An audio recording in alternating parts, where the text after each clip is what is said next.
Hold up, I am on my way, I'm in motion. Let's go to the ocean. Yeah, let's go outside. We can hang out on the beach without freezing. Welcome to Crafty Beach. This is Julie. Today I am bringing you 20 spring Dollar Tree DIYs that I've made so far this year on my channel in 2026. For this DIY, I'm going to use one of the wood candle holders from the Dollar Tree. These are so pretty. $5 for the really tall white wood one. And I thought I could combine this with one of these plastic vases from the Dollar Tree. This one's kind of like a salmon color. I think it's so pretty. And then I'm also going to use one of the new ceramic trays from the Dollar Tree for the base to make it really heavy duty so it won't tip over outside in my garden. I love these little plastic vases. They're so pretty. They come in spring colors and I love this color. I'm going to light up the lamp with a solar light. I'm going to glue that to the very bottom. So I add some strong glue here. And I left the silver on there because you can see through the orange. I think it would look a little bit better. And I just use my stake to be able to place that in there. And then I'm going to set that aside and let that glue dry. Definitely going to be stronger than hot glue. And then I'm going to connect the wood candle holder from the Dollar Tree to the ceramic tray. I just added some really strong glue to glue the wood to the ceramic. And this is going to weigh it down so it won't tip over. And I really love these wood candlesticks from the Dollar Tree. This one's very tall, so it's going to be like a large lamp. A garden lamp is what I was thinking. And I want to decorate it for spring. So I'm going to do that with some reindeer moss from the Dollar Tree and some of their spring florals. Not too much, just one bundle of pink and white flowers. And I'm going to use a stronger glue instead of using a hot glue for the moss. Sometimes in my outdoor projects when I use reindeer moss, I have trouble getting it to stick. So I thought if I used a stronger glue, I might be able to get this to stay here longer. And I'm just going to go around the base of the candle holder and add this moss. It's going to give it a fun spring vibe. It won't just be a boring ceramic tray down here. And the ceramic tray has about the same weight as like a stepping stone. So it's pretty heavy. I think this is going to be a great base for the candle holder to make this little garden lamp. These are the flowers that I used. They had 3 white and 2 pink. And I'm going to use the whole bundle. I just pulled them all off, added some hot glue to the stems, and I'm going to glue that down into the reindeer moss and just going to kind of alternate the colors on these. I thought the pink flowers would look really nice with that like salmon pink color for the vase for the top of it. And it's a really kind of large solar lamp for my garden. I think it's going to look so pretty out there. Now, I really love the flowers. I wasn't sure about the leaves, but I kind of like the look of them too. So I'm not going to waste them. I'm just going to add some hot glue to all the leaves and kind of work those in between my flowers. I had enough to go in between all of them, at least the ones that you'll be able to see from the front, but not between the 2 in the back. Like that. My 2 white ones are next to each other, so I'm going to display those kind of towards the back of the little solar lamp. And I let this dry. I just need to remove the stake. So I tried to hold that in place, make sure nothing moves. And I just unscrewed the solar light. And now we can attach this to the base. I just used hot glue around the rim of the candle holder. It's the same exact width as the top of this plastic vase. And I glued this in place. Now, this is the only step on this that I did have to fix. That hot glue did not hold up there with the wood and the plastic out in the floor to heat. So I did have to replace that with a stronger glue. A lot of times I like to use hot glue for crafting because when I'm doing a lot of projects like this, it speeds things up.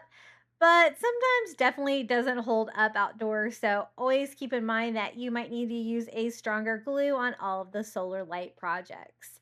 As you can see, it's really beautiful during the day, but it also looks really pretty at night. And it's a fun way to add like a spring touch to your garden. And I think this would be pretty into the summer as well. You could even change out what color vase you have there or the color of your flowers down below. But the size of the candle holder, I think, worked really well for this project, and I love how this one turned out. The colors are really delicate, and I think it's so pretty. Hey guys, if you're enjoying today's video, be sure to hit that like button. Don't forget to subscribe to my channel, and I'd really appreciate it if you would hype today's video. Dollar Tree has these little mini stepping stones for spring. I thought we could turn this into some fun wall art by combining it with one of these little frames that I found from the Dollar Tree. It says it's a 4x6, but it's really square. It is to hold, I guess, like a 4x6 picture on the string, which I'm just going to remove. The back doesn't come off of this, so I just kind of peel that off the back and then cut the string where I will be able to pull it out from the back. And then I just have a wood board sign with a white frame. I thought that would be perfect. It's a perfect size for one of these stepping stones. I'm going to try the honeycomb technique on this by taking the metallic gold paint and the little clay cutter from the Dollar Tree in the hexagon shape and stamp this on here. And I just want to do a couple of corners, really kind of random here. And I noticed that it was definitely a lot harder to see that gold on the wood, but I still liked it. It was just like a little fun detail. And I'm going to do that in the top left corner and the bottom right corner. I'm going to add the flower to it once I tone down that bright yellow color, and then a little greenery as well to make some really cute art. And this frame is great because it stands up on its own too, so I can make a little shelf sitter sign with this. Once I dried it, I did sand it a little bit. I just want it to be a little bit subtle gold honeycombs there. And then I do want to distress the white frame just to make it not quite so perfect. So I took some antique wax and I distressed it lightly here on the outer edge. I'm not going to bother repainting it. The white's fine because once I distress it, it gives it more of a farmhouse white. And I'm also going to go around the edges, distress them as well.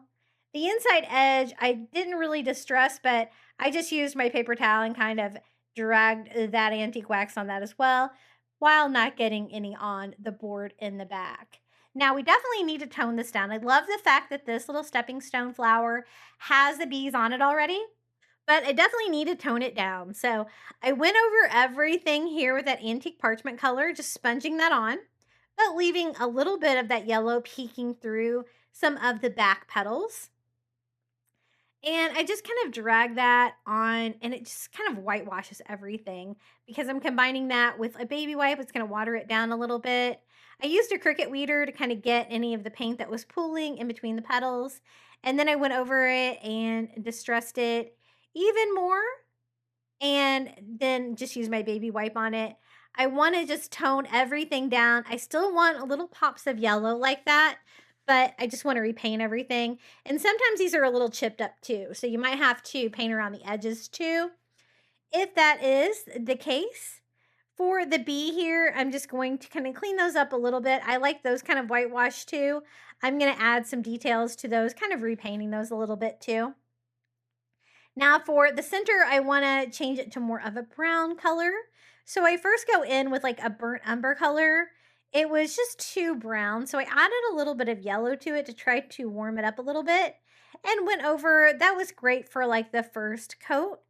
It was covering up more of a reddish color that was in there, so I use a brush to kind of get down into the little holes in that, so you won't be able to see any bright colors coming through.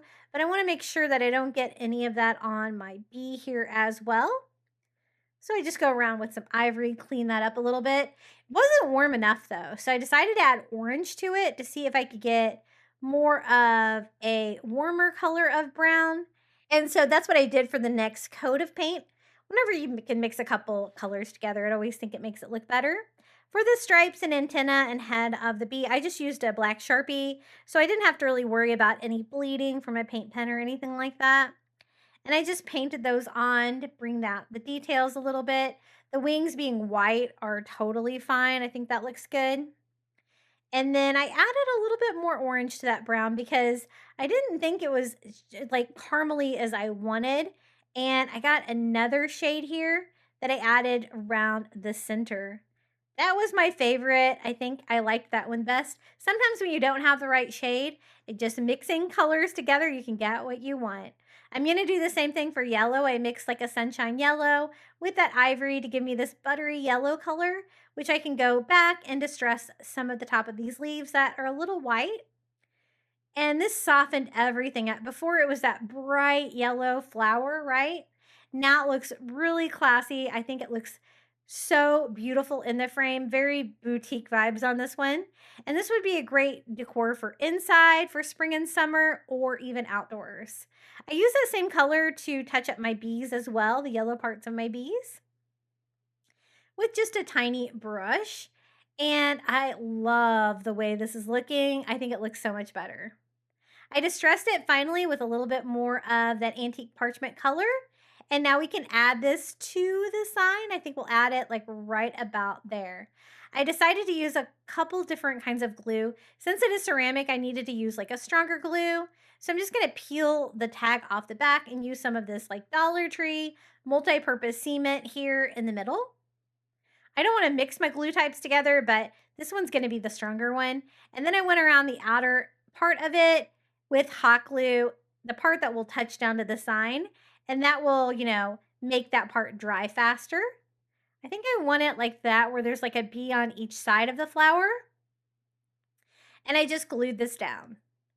Now, I thought the bottom left corner would be a perfect place for some greenery, but I don't want to do too much like with flowers. So I found this greenery from the Dollar Tree that I think is perfect for this. I'm going to put a couple of them down here in the corner and staple this on. That board does move around a little bit in the frame, which is fine. And I'm going to do like a third one coming out here. And instead of like going flowers with this one, since I already have the large flower, I'm just going to use the Dollar Tree Baby's Breath. And I'm going to cut it down into little individual pieces, add a little hot glue to the tips of those, and glue those down into the greenery. And I think this looks so pretty. They have all different colors of the Baby's Breath at Dollar Tree this year. And so if you wanted to add a pop of color, you could, but I really wanted something neutral. So I just went with a white here. Add a little bit of fun down here to the greenery. And that's all there is to it. It will stand on its side. It also has a hanger on the back if you do want to hang it on the wall. But I love how this frame came together and a really fun way to display one of these stepping stones from the Dollar Tree. And I love like the neutral color scheme I was going with the bee DIYs that we're going to have today. The soft yellow colors on this I think makes it really pretty, especially with like a wood background. So keep an eye out for that frame. I think it's a really great size, being square to display one of these round stepping stones from the Dollar Tree, and I love the bee touches. This solar light DIY, I'm going to make a solar light tiki torch using a solar light from the Dollar Tree, a fancy one, and a Dollar Tree broom handle. I thought this would work really well for the pole for a little tiki torch, and I love the fact that it is solar. I don't have to have any fuel, I don't have to light it or anything like that. I just removed the sticky tag from the handle of the broom handle with a little glue gun and used a pair of pliers to pull off the handle. It was actually pretty easy. I just went counterclockwise until it popped off. And now I have the opening here where I can put the stake inside. I was wondering if I could just do it like that or if I needed to use the entire stake, and the stake fits in there better. So I'm going to use that part too. No need to paint that or anything because we are going to be painting this. If you like the black, you can just leave it as is and it will make this project even easier. But I thought it would look really pretty if I painted it ivory. So I popped off the top part of this. I'm going to use a little bit of painter's tape here to protect the light bulb. And then I'm also going to use painter's tape to protect the solar panel. Now, it was a little bit of taping. As you can see, I kind of tear little corner pieces here and put it all together. You could also like cut like a little square piece of cardboard to put over that to protect that. And we were going to paint the solar light and the pole. I thought ivory would be perfect for this, and I love how this turned out. I think these are going to look really pretty around my fire pit in my backyard for a little bit of illumination. This is the color I used, Heirloom White spray paint, and it is the 2X. I think I picked this up at Target. I don't know if it's the cheapest place to get spray paint though. And then I'm going to paint the outside of both pieces of the solar light.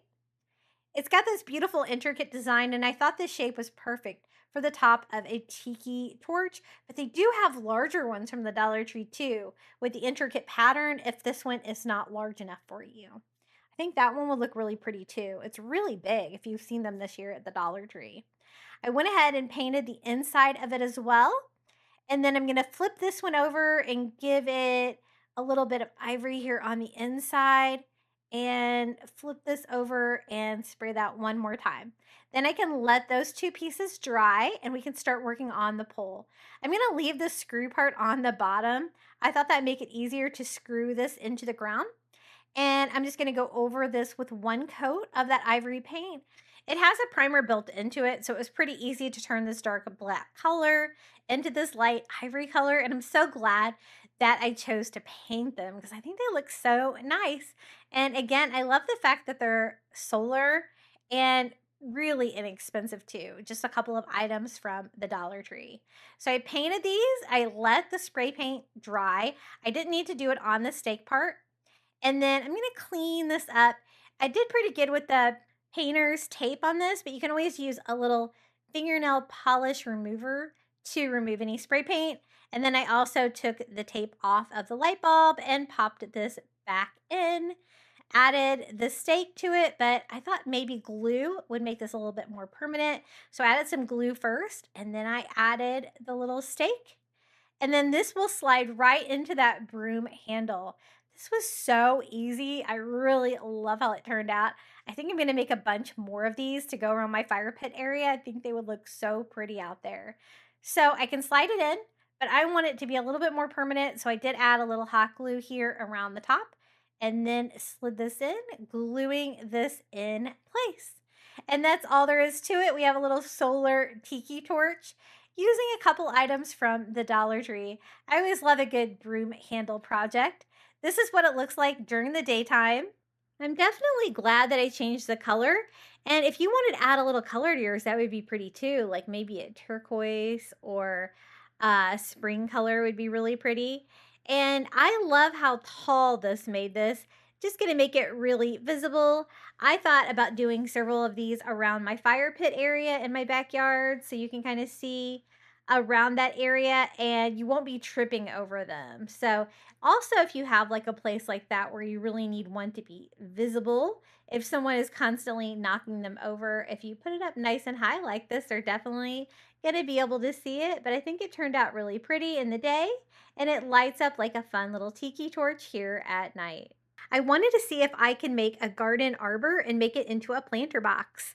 These are the supplies I'm starting with, 2 of the wood crates from Dollar Tree. Make sure they're exactly the same size. They tend to switch up the size a little bit, and a piece of craft wood that from the Dollar Tree. So just going to remove the tags here from these. Always have to heat these up for some reason to get these off. And I got 2 that are the same. And then some of my favorite crafting supplies, the little wood easel sets from the Dollar Tree. We're going to use that to help build this little garden arbor. So these little boxes, the crates, are going to be flower boxes that we're going to put inside the garden arbor. And my craft wood is a little bit wider than I'd like, so I cut mine down with my saw. It was a little bit challenging. You could always take 2 of the skinnier pieces of craft wood and put those together too to get about the same exact size. I just didn't want the excess wood sticking out because I don't really need it. I just needed a little bit on each side, about a 1/2 inch. And I'm going to glue down my first little planter box here on one side. I'm going to glue these end to end to make it look like it's a longer planter. And they don't have the handle holes on the end, so I really prefer that because then I didn't have to worry about patching that up in my design.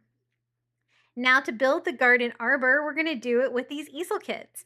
I love these things. They come in different pieces. These are the longest pieces with like the point tips to put it together. I'm going to use that, but I'm going to cut it down. I don't need it to be quite that long. And I'm going to need a total of 4 of them. So I'm going to go ahead and do 2 packages of kits here. I use these all the time, so I always have lots of spare pieces as well. And I am going to cut these all the same. So I measured one about how high I wanted it. And I'm just going to go ahead and cut those all down the same height. Then using hot glue, I'm going to glue one of the wood pieces into each corner. This is going to hold up the top of the arbor. Now, the hot glue is not super strong for this part. I am going to reinforce this a little bit because if this part breaks, then the whole thing kind of falls apart. So it's really important. You could always use wood glue too if you had more time. But I just went ahead and glued them in each corner. So this is what I have so far. And then to reinforce it, I'm going to use some little tiny nails I got from the Dollar Tree.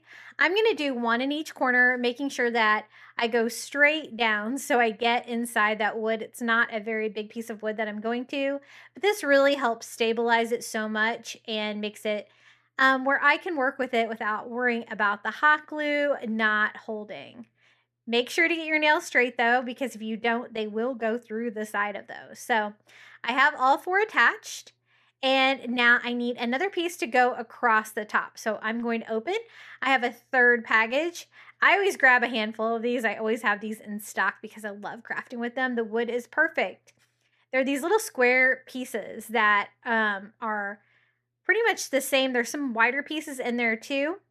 And then I am going to cut down a piece that's a little bit longer than I need to go from side to side. And I need one for the front and one for the back. So I cut off the pointy tip on this one and I cut off the other end to make it a little bit shorter. I think that looks really good. I'm going to use hot glue and glue these onto the top. Now this is kind of resting on the one below, so I don't really need to reinforce that at all. I'm just going to go ahead and use hot glue for this part on the front and the back. As you can see, this is a pretty tall piece. It's taking up almost my whole craft area here to show you, but this is what it looks like so far. Now for the arbor, I need the little wood slats to go across the top, so I'm going to use more of those wood pieces from the easel kits. This is the one that has the hole in the middle and it's a little bit flatter. I'm going to cut on each side of the hole, and that will give me 4 pieces, those 2. And then I have this other piece that's in the easel kit that I can use too. And I'm going to cut those down too because I'm sure I'm going to need lots of pieces to go across the top. I want the little slatted wood to go across the top. And so I cut these all down the same exact size. This is why I love crafting with them. The square nature of these just makes them really easy to craft with. And they're so much more substantial than like popsicle sticks. So I have a total of 8. I think that's going to be perfect. Let me go ahead and find the center so I can kind of center these a little bit. I add a little hot glue to both sides and just glue this directly onto the top. I put it to the side of my center mark, and then I'm going to put the one here on the other side, also from the center mark. Now I do want them to be evenly spaced. It's about almost an inch. I'm going to go ahead and measure these so that I can put little lines here for reference. So when I glue them on, none of them will be crooked or unevenly spaced. And I'm just going to work my way from the inside out, hot gluing these all on. Now I do want to paint these, but whenever I'm working with wood and hot glue, I use the Gorilla Glue hot glue. It's pretty durable. I always try to put it together first if I can and then paint later, because it's going to make the glue bond stronger with the wood than just gluing painted wood, if you know what I mean. So that's how far I go over to the side. I have one more piece over here, and this is coming together. Now for the side, I want to do a trellis. So I'm going to use these little bamboo wood pieces. I get these on Amazon. You get a ton of them. They're really inexpensive. I will post a link in the description of today's video if you'd like to get some. The great thing about these is that you can cut them kind of like popsicle sticks, but they're these nice flat wood pieces that are great for lattices and stuff like that. I'm cutting pieces to go all the way up the side, and I just want it to go end to end like that. I think I'm going to need a total of 4 going up. So I just went ahead and cut those all down, and I'm just cutting those with some heavy duty scissors. That's how thin they are. And then I'm going to use some hot glue to glue this one to the top. And I'm going to go all the way down. Now I did measure again because I don't want them to be uneven. And a little reference line makes it a lot easier when you're working with hot glue and you have to work relatively quickly. And I'm going to go all the way down, equally spacing those out. I'm going to flip it over. We're going to do a garden trellis here on the other side of the arbor. The same, so I'm going to need 4 more pieces, just cutting these down to size and kind of using the other side for reference. I want them to be symmetrical. And a total of 4. I think I'm going to need 2 going the other direction to create the trellis. And I'm just gluing these to the outside of the structure, just like I did on the other side. And again, I'm going to measure that same distance that I did, almost 3 inches is what I did on mine, and glue these down. And this is our final one. And then we can do the crossbars, the ones that go straight up and down. So I'm gonna need 2 pieces. I'm gonna cut these down to size. And it just makes it so much easier being able to cut the wood with scissors. It's very much like crafting with popsicle sticks with these bamboo sticks, but they're so much more durable and they look really nice. I'm gonna hide it on the inside here. And so I slid it inside. I'm gonna draw some lines for reference where I need to add my glue, and then do a drop of glue on each section. These aren't very wide, so I don't need very much. I'm going to glue that underneath. And then the top, I'm going to do another dot of glue there. And then I need my other piece, the same thing. So I kind of put that underneath there. This was a really easy way to construct it. I find putting together the lattice on something that's already put together like this makes it a little bit easier. That worked out perfectly. Now we have to do the same thing here on the other side. I just need 2 more pieces of the bamboo. We're going to slide those inside, do our reference lines, and add a little bit of hot glue to attach these. I really love how this turned out. I wanted to do like a garden arbor, but then I didn't really want to do a bench or anything in it. I thought a flower box in it would be really fun for some spring flowers. And the great thing about this is it's going to be pretty farmhouse. You could switch this out different seasons as well. And kind of a classic, very similar to the use of like my porch swing that I put together. I think it's really looking good. Now that I have it all glued together and constructed, we are going to paint it. I'm going to use spray paint. I'm going to use this heirloom white spray paint. The reason I'm doing that is because it's going to be so much easier painting all these different wood surfaces since it's already all constructed. So I just went over everything with that. I went on both sides of my crates. I'm going to like flip this thing around so I can get the inside and the outside of the lattice and the different pieces of the arbor. I love like this farmhouse white color. I think this is going to look really cute. I'm going to distress it as well. But for the first coat, this ivory color really worked well for this. Just trying to make sure that I get any of the natural wood and paint it. If you like the natural wood, you could totally leave it like that and save a step. But I'm kind of glad that I brightened mine up with this ivory color. I think it looks pretty cool.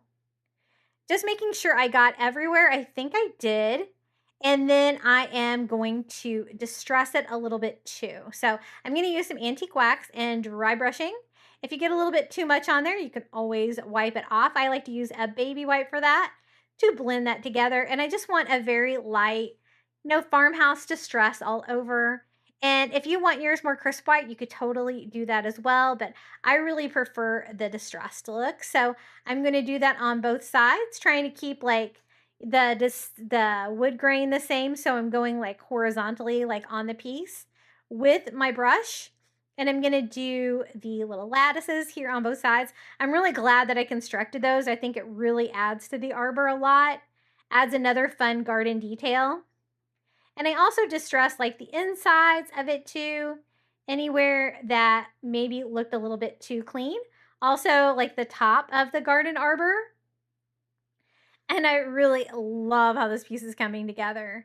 If I get too much on there, you can always go in there, wipe it off, or you can always go back with your original color. So it is constructed, and now we need to decorate it. I'm going to take a piece of floral foam from the Dollar Tree. I have one of the large pieces. I'm just going to cut that in half. I think that's going to be plenty to fill up the little flower boxes, and we are going to fill it up with some smaller flowers that I found from the Dollar Tree. So I cut this in half. It's still a little bit too tall, so I am going to trim that down again.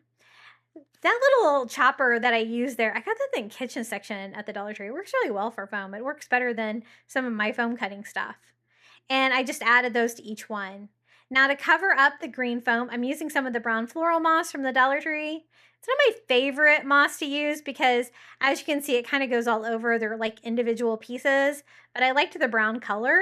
And so I just used a little bit of glue on top of it to help keep that down and filling up any cracks around the edge of it, so you won't be able to see inside the little flower boxes that we're going to fill with flowers.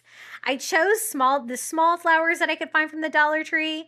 I think these are really pretty with the white and yellow flowers with like the taller pink flower coming out of them. So let's go ahead and cut some of these down. These are going to provide a lot of height here. I am going to hang something from the top of the arbor, but I have a pretty good amount of room there to go with height. You could also do some hanging plants if you wanted. I thought about doing that. This is some lavender. I have a partial piece of this left over from the Dollar Tree where I have 3 of them, a little pop of purple. I'm going to add that as well. These little tiny purple ones are gypsos from the Dollar Tree. I think they're so pretty. I love the miniature size of them. And I'm just going to cut those and scatter those around. I didn't have a lot of them, so I kind of split them up like that. The small white flowers I'm using are the Dollar Tree Baby's Breath. I'm going to leave them together as bundles and add those to that foam as well. This one's got some purple on it, so I thought this would be really fun. These are called pom-poms from the Dollar Tree. And I love the different shape of these, but we also have that purple working again. I love that. I'm going to kind of scatter these around too. Those are a little bit taller. And then this is some greenery that has a little bit of pink flowers on it, kind of a different color scheme, but I like the pink flowers and the size of them. So I think I'll add a couple of those too.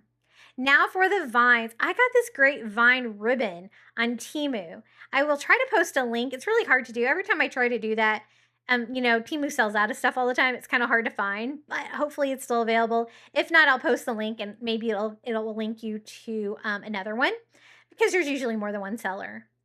I'm going to start with it here at the bottom. I glued it down so it would stay in place. And then I fed it through the trellis. Kind of, I skip one every now and then, just very random like a vine would grow. And I went down the other side, gluing that down too. I'm going to decorate the top of the arbor with it as well. And I also would like a piece like hanging down like in the front. So I take another piece. I'm just cutting these off to make it a little bit easier to work with. And I fed this through the arbor at the top. Isn't it so cute? It's actually a ribbon, but I've never seen like a leaf garland or anything this tiny to work with miniatures. And so it works really well for this. So I'm going to have that go down both sides, maybe one a little bit longer than the other. And then I take another piece. We're going to decorate this. I really want a lot of greenery on the top of the arbor, kind of makes sense. So I fed another piece there from side to side. And then I'm going to do another piece here for the lattice on the other side and go all the way up the trellis and go back down like I did on the other side. And again, just really random, works well. And I like to glue the ends down if I can, just to make sure they stay in place. If I want to put this decor outside, you could do this really indoors or outdoors.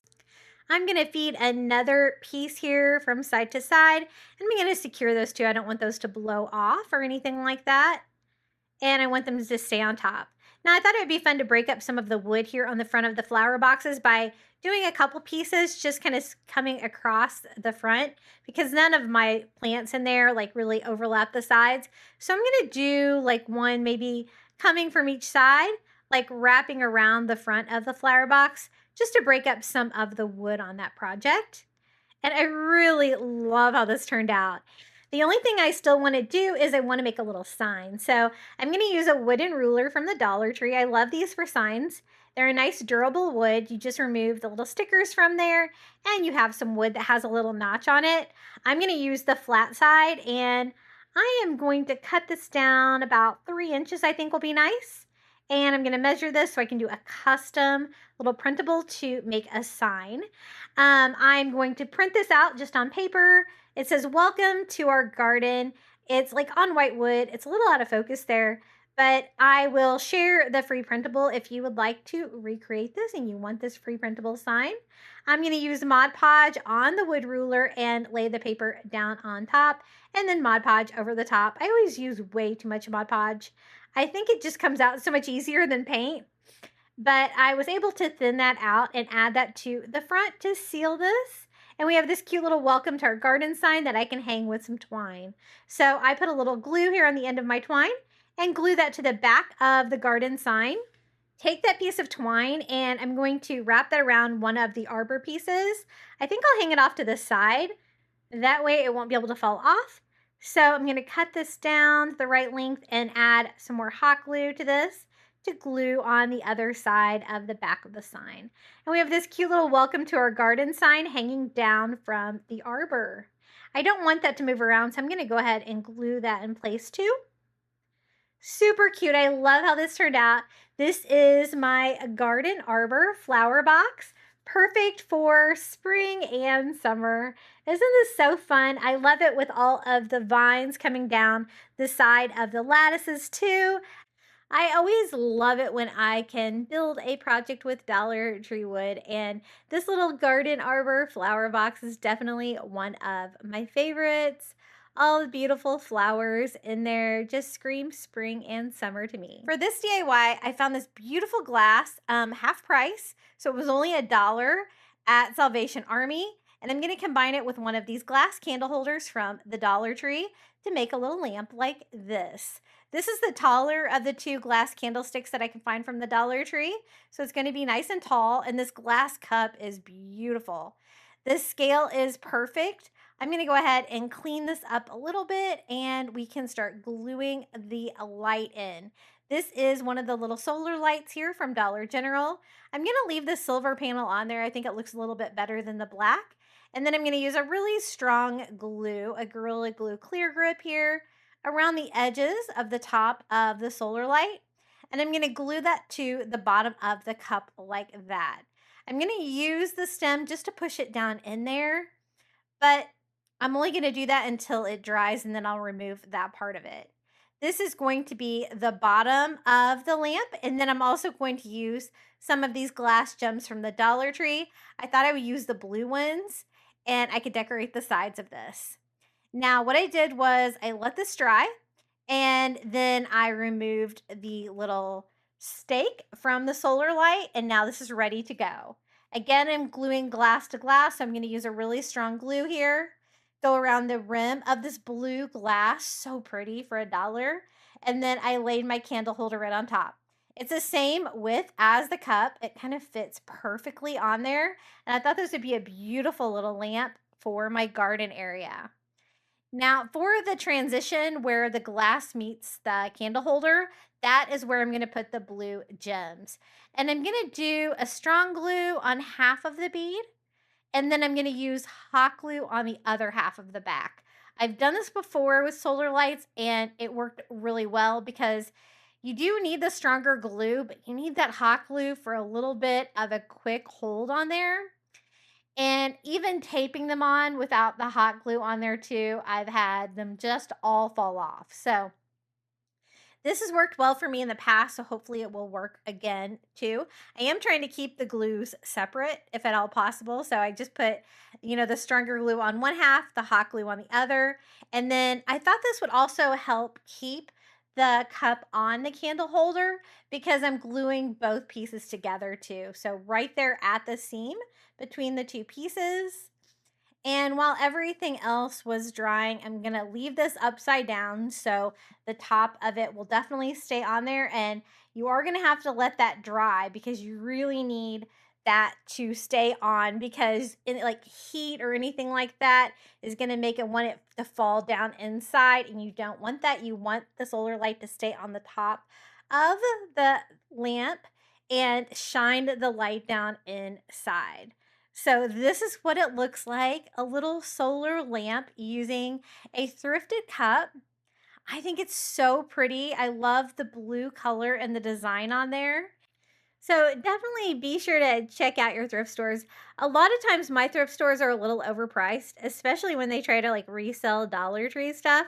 I notice it's like twice as expensive as it is new in the store.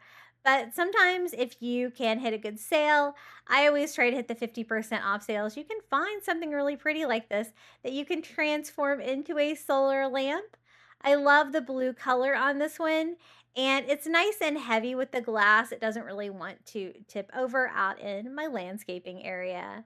This is what it looks like during the day. Very beautiful. And then, of course, it lights up really beautiful at night with a solar light right inside. I'm going to use the little honeycomb wreath from the Dollar Tree. And then I wanted a woven placemat. I think I got this one at Target on clearance even. Just a woven placemat. You can find these pretty much anywhere this time of year. And then 3 of the wall shelves from the Dollar Tree, the longer ones like this. I'm going to use those to make a sign to go behind the honeycomb. I wanted to take the honeycomb wreath and do something a little bit different with it. I have done it as a wreath many ways, so this time I wanted to try to make it into a really special wall hanging. I was glad that Dollar Tree brought this back this year. And I'm going to remove the bottom rung just by taking a pair of pliers and pulling that off. Now, there was like a little extra piece of wire here that was bothering me. I tried to get it off with a pair of pliers and it ended up kind of breaking the frame there. It's no big deal. I can fix it when I put the craft together, but beware, I might as well have just left it on there. But I did try to get it off, but it was a little bit stubborn. So I did break it there, but that's okay.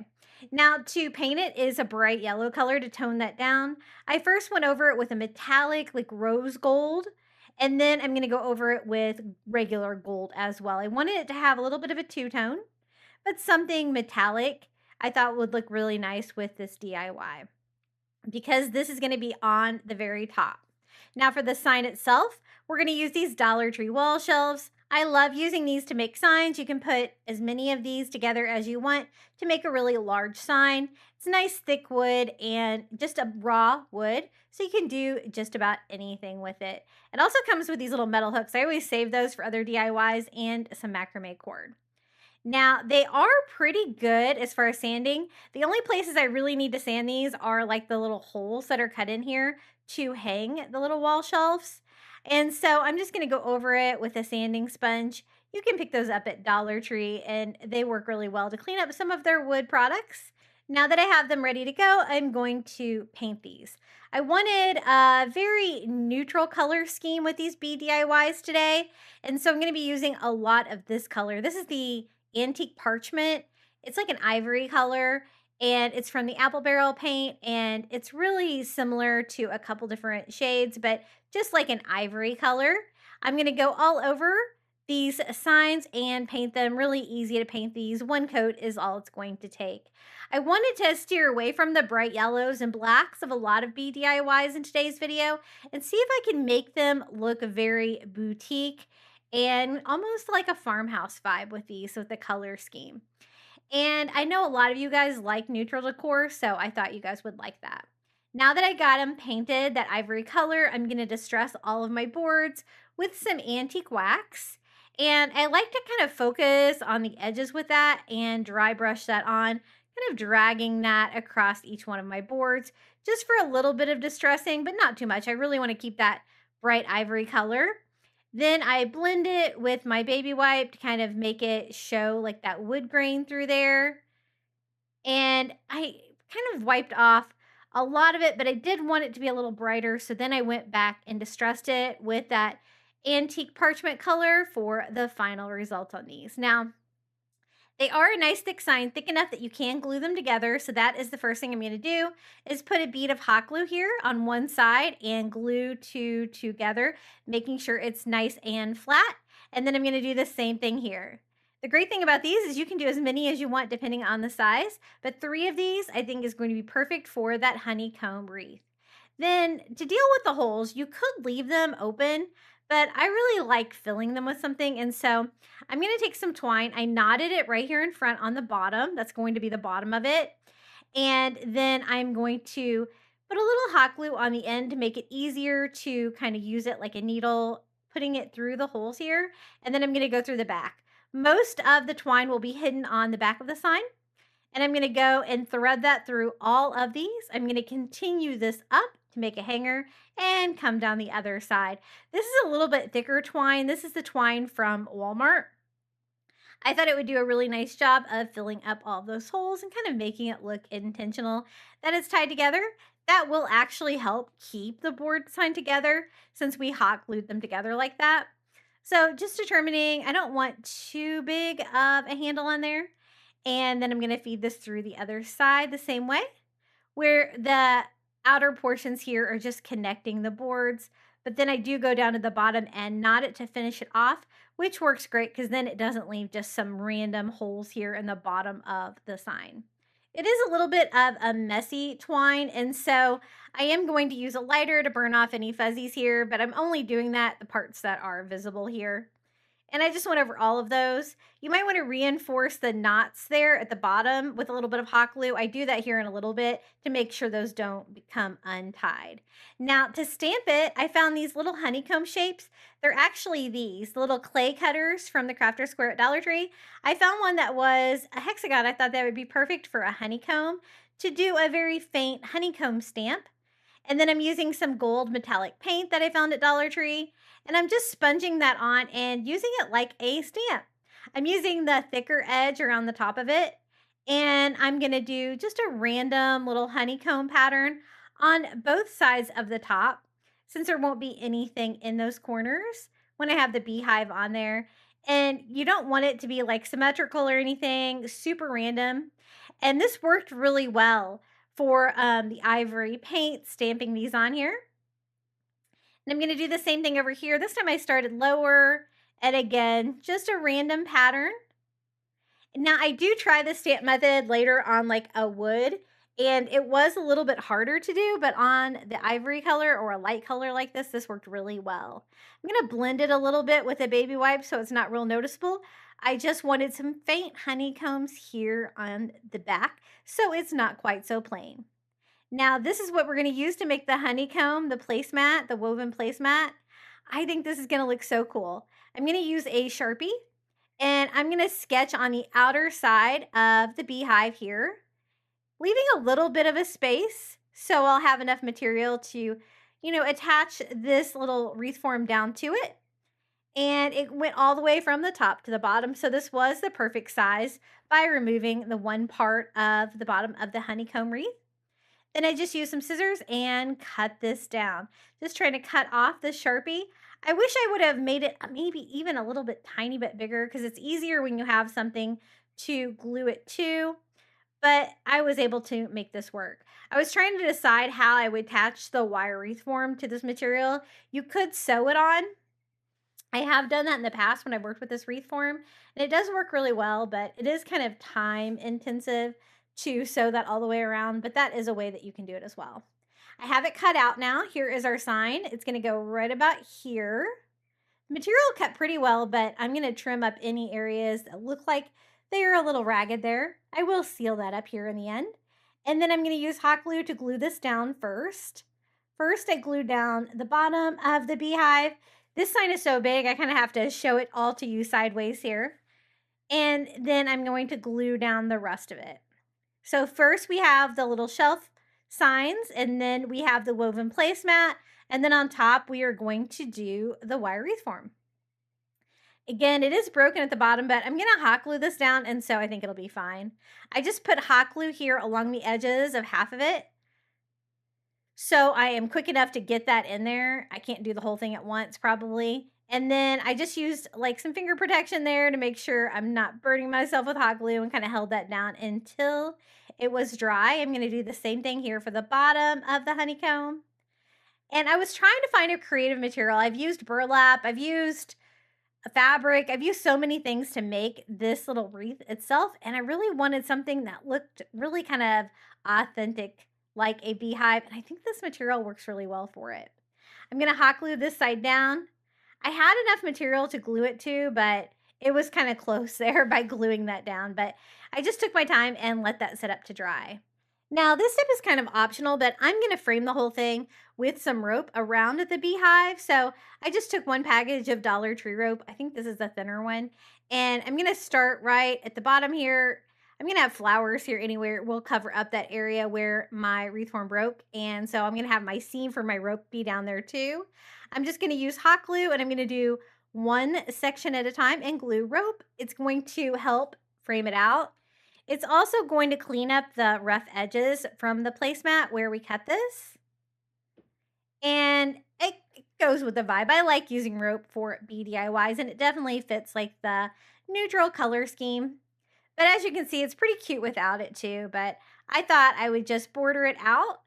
And the rope does go nicely with the twine that we use to string the sign together and the hanger there.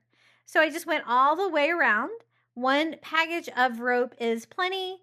And then we'll just have a seam right down here. I'm going to cut it when I know exactly how much I need and hot glue that piece down.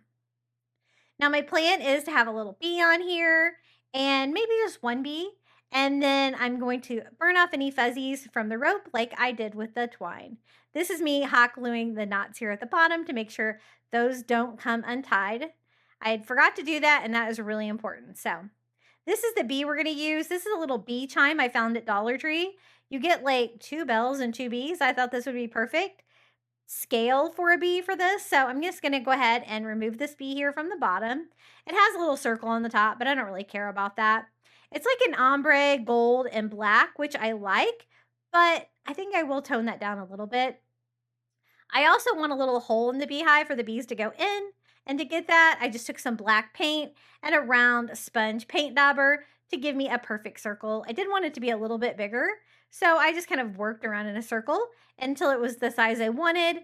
Then I went back with a brush to fill it in to make sure it's bold and black and I get down into all of those woven fibers. I love crafting with several placemats. There's one from Dollar General that's really nice too. It's more of a rattan, I think. This one was nice and thin, so it worked really well for this. This one was from Target. Now this is my bee. I want to give it a black base, so I went over it with black first. I want to do kind of a black gold thing with this, but not bright colors with yellow and black stripes or anything like that. So I first painted it black, and then I went in with my gold spray paint. I tried to spray paint it from far away. I think my can of spray paint was a little bit clogged though, because I did get some uneven droplets there. So I just went ahead and sprayed the whole thing gold, and we can always distress this more later if I want to bring in more of the black. I'm going to add that to my beehive, and I'm also going to add flowers to this. I thought that would look really cool. So I'm going to start out with some flowers I found from Dollar Tree. I kind of like these, the yellow ones here, not the rest of it. And so I'm going to go ahead and cut off a couple pieces. We can decorate like this corner to bring in some fun spring, summer fun. And then this is like some of the Dollar Tree lavender. I thought that would be perfect for a bee theme. This is the gypsos, I think it is. It's like a baby's breath from a Dollar Tree. That's also like a purple blue color, really pretty. And then I thought I would add a daisy. The colors are kind of off for this, but I'm going to still use it, and I'll show you what I can do with this. It is a little mangled, so I'm going to give it a quick blow dry here with my heat dryer and make that look a little bit better. And I'm going to have, I was thinking about doing an even amount on each side, but I think I have room for maybe a little bit more florals on one side than I do the other. And then I am going to give this a little bit of a makeover. I started with that same color, that antique parchment paint, to tone down the bright white, and I just went over and painted the petals. You can do this with spray paint as well. I've done this a lot of times when I can't find exactly what I want at the Dollar Tree. And then for the middle section, I wanted it to be more brown. So I'm using this burnt umber color and a paintbrush and just going in and painting it the color I want. I don't mind like a little bit of yellow around the outer side, and I do actually go add a little bit of yellow to that flower here in just a little bit. Now to attach the flowers down here, these are going to be kind of the base. And so I can definitely staple these on without any problems. And so I'm going to start stapling these down. The staples are large enough to be able to fit a couple of the flowers. So if I staple one side, I can kind of go back and use those same staples to put the other side down as well.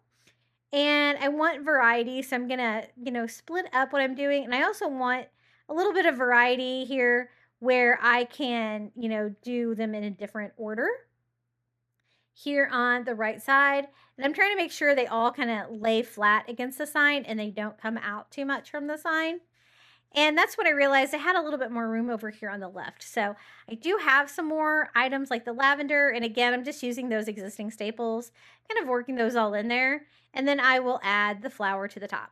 I glued those all down to make sure they stay in place. And then I also glued the daisy flower here for the top of it. And then the bee, I was trying to decide, I think I'll put it right about here. I did make the mistake of gluing this on before I finished distressing it. I thought that the gold blended in a little bit too much and you couldn't see it too well. So I'm going to try to distress it with black now. I know I probably should have done this before I glued it on, but I'm going to go over it and just distress it with black. and I think it's gonna make it easier to see, and I like the black gold distressed look of this, of the metal bee. Then I wanted to add a little bit of a buttery yellow to the inside of that white flower. So I mixed like a sunshine yellow together with that ivory paint, that antique parchment, and I got a really soft yellow color, and I'm only going to paint like that little inside part of the flower and kind of distress some of the white leaves as well to make it look not quite so perfect. I just wanted a little pop of color, even though we were doing a neutral theme today. I really love how this turned out. This is one of my favorite ways I've ever DIY'd the little beehive wreath from the Dollar Tree. I think that textured placemat there in the back just made it because it gives you that woven bee skep look, which is so fun. And the neutral colors on this are really pretty as well. I have this hanging in my entryway right next to my front door. The next DIY, let me show you the solar lights I'm using today. Normally these are 6 for $5 at Dollar General, but this year they raised the price, of course, so it's 6 for $7. But there's one reason I use these instead of the ones from Dollar Tree. They've changed the ones from Dollar Tree where they don't just screw right off like that anymore. You have to take them apart. Some of them you still can, but that is why I like to pick them up from Dollar General. I'm not sure why I opened 3, I only need 2 on this one, but otherwise I'm using a mirror from the Dollar Tree, one of their little wood crates like this, and 7 photo frames. I wanted square. I guess it doesn't really have to be square, but I think square will work the best, and I did the 4 by 4 and I got 7 that were all the same. Now, this little bin here, it has the little label holders on here on the front and the back. I don't need them for this project, but I can always save them for another one. So I'm just going to go ahead and remove the screws here on both sides. This is going to be the base, and what we're going to be building is a little lantern tower. I wanted to see if I could make like a multi-story lantern. And so this is going to be the base. I'm going to use it upside down, and it's the perfect size for the 4 by 4 frame. Now, I use these a lot for painting. They are great. I know I have the silicone mat, but this is even easier. What these are, the little sheets of paper that you see me put the paint on there, they're for fingernail polish. I get them on Amazon. I'll post a link down in the description below. They are great. They're little sheets of paper. They keep your paint wet, and then when you're done, you just pull the sheet off and throw it away. And for small like painting projects like this, they work great. I absolutely love them. I went over the sides of the wood with white paint because the wood didn't match the wood on my frames, and so I decided to make white for the base, and I'm just going to leave all of the wood frames as is. This one is going to be the very bottom. So I just went ahead and took the back out. I'm going to remove the staples. The trick to removing these is just to kind of flatten them out before you pull them out so you don't split the frame. And then I also want to use this little mirror, I guess it's a coaster, candle holder maybe, from the Dollar Tree. It is the perfect size, and I thought this would be great underneath this one because the mirror will reflect the light back up. And since this is the bottom, I decided to replace the glass with a mirror. I just attached it with hot glue, and I'm going to attach that to the base. So this is going to be the very bottom of my lantern. As you can see, that 4 by 4 frame fits perfectly on that size crate. I'm going to go ahead and do one of my side pieces here. Now, I'm not going to box it all in, so there's not going to be 4 on each side. And I was trying to decide if I wanted it to be open or glass. So I did test it first with just open, and I'm going to use hot glue to glue this one on the side, trying to keep it at a 90-degree angle. Now I'm using hot glue for speed on this one. If you have the time to use a stronger glue, it's going to be more durable, but for this, it seemed to work pretty well. I'm just removing everything from the frames and removing the staples as well. This is me testing it to see if I wanted the sides open or if I want them closed. So I'm going to glue this one on the other side. So like I said, I'm not going to do 4. I'm only going to do 2. So 1 on each side. And I thought I would test it to see if I liked it with the glass, and I actually did. So even though I've already attached it, I'm going to go ahead and glue the glass panel in. I just put hot glue into the groove and added the glass. I think it looks better with the glass on the side.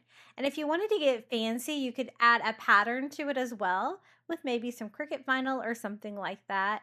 I'm just going to leave mine open and decorate it with flowers. So this fourth frame is going to be the top to the lower lantern. If you wanted to just do 4 pieces, 4 frames, you totally could. Or you could make your little lantern tower as high as you wanted. I'm going to go ahead and glue the glass here. I definitely want the glass here because it's going to hold my solar light. And it's also going to let the light shine through from the top lantern to the bottom one as well. But while I'm at it, I'm going to go ahead and prepare some of my other frames here. I'm going to go ahead and just remove everything, remove the staples, and hot glue the glass pieces in. And I'm going to do that for the remaining frames here, so they will all be ready to go. Originally, I had thought about painting all of the frames white. That would look really pretty too. But one thing about using hot glue, if you don't paint the surface, I find that it makes it a lot more durable. And I don't mind this wood finish. I think it looks kind of cool. So these are my 4 remaining frames. Again, I used a total of 7 to make this lantern tower. And now I have the glass in all of them now that I decided that's what I wanted to do. And then this is going to be that top panel. I just took the solar light top, kind of pushed the light bulb back in there a little bit so it would lay flat, and added hot glue here to the outer rim and glued that right in the center of the glass. That is going to shine down and light up this part of the lantern. I really love how this project turned out. It was so much fun. Now I'm going to add some hot glue here to both sides and then lay this frame on. That way the front and the back is completely open and the sides have the glass on the sides like that. You can kind of display it however you wanted, but I like kind of the open front being the front of mine. And now I need 2 more side pieces. I'm going to do it exactly the same as I did before by adding hot glue to the outer part of the frame. As you can see, there's just enough room there for the side of the next frame, and they fit really well together, probably because they are all the same frame. The top level was a little bit more wobbly, so I did add hot glue on the inside as well to stabilize that. And I went ahead and glued the other side on too. This lantern is so big, it's kind of hard to show you in my craft space, but I was able to fit it in. So I reinforced that with more hot glue, added hot glue to the top of both of those frames, and then added the very top of the lantern on here. This is my 7th frame, and I glued that on. It is going to need a solar light as well. So I took another solar light top, added hot glue to it, and glued that to the very top of my lantern like that. So that is what I have so far. And now we can decorate it with florals. I found these beautiful purple flowers from the Dollar Tree that kind of drape down like this. I think they're so fun. I thought purple and pink for spring would be really fun. So I'm going to take one of these. It's actually pretty long, as you can see. I think that it's going to be too long for what I was thinking. So what I'm going to do is just cut it in half. So one piece will be enough here, I think, for the front and the back. I'm going to hot glue this over in the corner. Just cut off any remaining stem. And what I want to do is have that flower kind of cascade up the side of the lantern like that, where you can see it from the sides, but you can also kind of see it from the front. And I wanted to kind of stay in place, so I am going to add a little bit of hot glue to the top just to glue some of those faux florals in place. And so pretty. I love these 2 particular flowers from the Dollar Tree that you see there. Now for the other side here, I'm going to do the opposite. So I'm coming in from the opposite side. But same thing, I'm going to glue the stem in the corner and then glue the opposite end here, the top of the florals. So it'll kind of drape up the side, but it will be different from the one on the bottom. That looks really cool. So I'm going to do the same thing here on the other side to kind of make it symmetrical. So I took another one of those long pieces of purple flowers, cut them in half, hot glue here in the corner, and I'm doing the opposite from the other side. So it's all kind of random looking, and glued the bottom and the top of that one as well, making sure that stays in place. And I'm not going to add too many florals. I'm just going to do the purple ones on the side. And then I think I'm going to use the pink ones to decorate the bottom of the lantern boxes. I love this. You could get creative and make it whatever color scheme you like or whatever kind of flowers you like. But using these faux florals from the Dollar Tree is a really quick, easy way to do this. As you can see, it is really large. I'm trying to keep it all in frame for y'all. Now for the pink flowers, I thought I would just cut a piece and put it on each side of the solar light. So again, I'm gluing them in place. I just glued the stem on both sides. And I'm going to have kind of the prettier end come towards the front. I'm going to do the same thing here on the other side, hot gluing that in place. You can kind of see through there.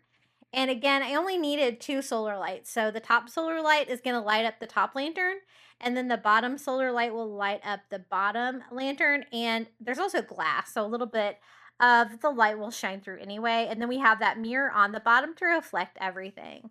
So I took 2 more pieces of the pink flowers. I'm going to glue them on both sides of the bottom too. Now there is no solar light down there, but I basically glued them in the same place that I did for the other shelf. So here, let me show you what I did. I love it, but I think I need some on the top too. So I took 2 more pieces and I'm going to glue those here to the very top of the lantern power. And I'm really glad this turned out so well. I had this idea. I wasn't sure if I was going to be able to find enough frames the same, but I was able to find 7, so I was able to do 2 stories. And you can make this even taller if you wanted to.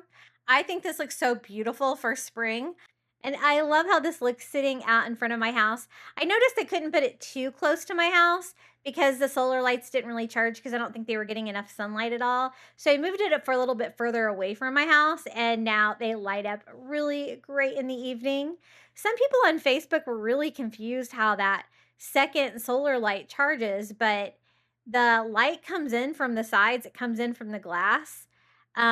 And the front and the back everywhere. So of course that second one charges. I don't know why that part was really confusing for people, but they both charge. They both light up the little parts of the little lantern, and I think it turned out really pretty. I love all of the spring flowers on this one with the touches of the pink and the purple. For this DIY, I'm going to use 2 of these little wood house shadow boxes from the Dollar Tree, kind of the longer houses. I'm going to put them together like this, and I'm going to build a wheelbarrow. This craft was so easy to put together. These houses I thought were the perfect shape because they have the pointy tip like that. So I thought that would be the natural shape for a wheelbarrow. I just glued the 2 together so it would be a little bit thicker, and I have less to fill when I fill it up with flowers. Then I'm going to use some of the wood easel kits from the Dollar Tree to make the wheelbarrow shape. I thought the 2 long ones with the pointed ends would be perfect. It's shaped just like a wheelbarrow handle there at the end. So I'm going to take the 2 longer ones, and I'm going to have one go on each side of the bottom, and then we can put a wheel in front, just like this. I think the shape is perfect. There is a hole in the end, which I don't really want, but that's okay. I can fill that up easy enough.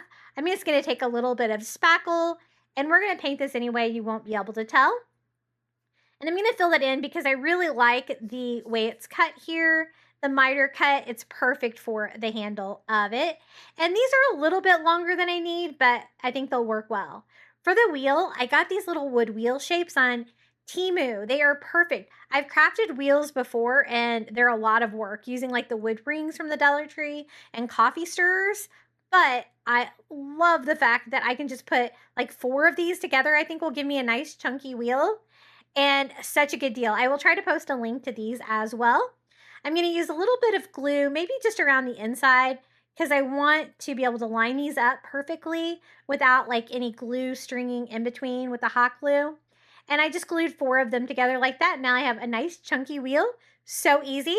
Another thing you can do is wheels off of toys. But for this, I think wood's going to be perfect. And I think it would be really fun if I could make this operational, where the wheelbarrow will actually let you push it. So I'm going to use some of the hardware that came with that easel kit, the long screw and the wing nut. And I think we can make that happen. At first, I thought it was going to be stationary, but I think we will definitely make this wheelbarrow work. Now, the wood pieces from the easel kit were a little bit longer than what I wanted. I don't want the handles to be quite that long. So I think I'll cut those down just a little bit here, right about here, I think, but leaving the pointy ends. So I cut those down with my saw. And then to make it operational, we're going to have to drill a hole into the side of each one. And then I will be able to put that screw through both pieces of the wood support and the wheel. So I just picked out my drill and a drill bit that was about the same size as that screw and drilled a hole in each one. Just going to sand those a little bit for any of the wood that was chipping. And then we can add these to the bottom. So you're going to want one to come out each side kind of like that. And then we'll have the wheel at the end.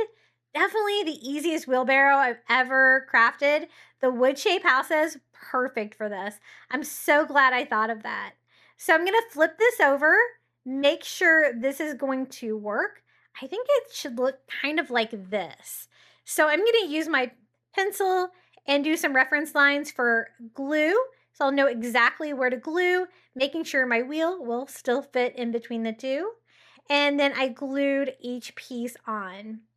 So I have like the pointier end for the handle and the one where I drilled the hole in it on the other end. And I glued the second one in place and my wheel still fits perfectly in there. So I think that's going to work. For the legs of the wheelbarrow, to stand it up, I'm going to use some of the little mini wood Jenga blocks from the Dollar Tree. I think one on each side here at the end with the handles will make it stand up perfectly.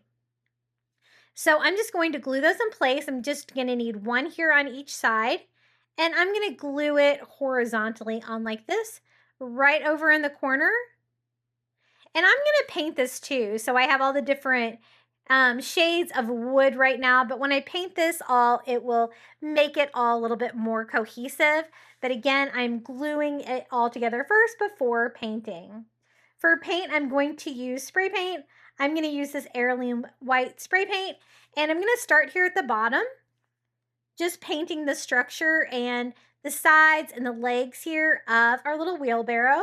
Flip this around. I thought about doing some stenciling on this, but I really want this to be a little wheelbarrow that I could use for any season, so I chose not to. I'm just going to make it ivory and distress it, make it look farmhouse. I also went ahead and painted the wheel separately because I don't want any of the paint to dry up. I want the wheel to work and be functional.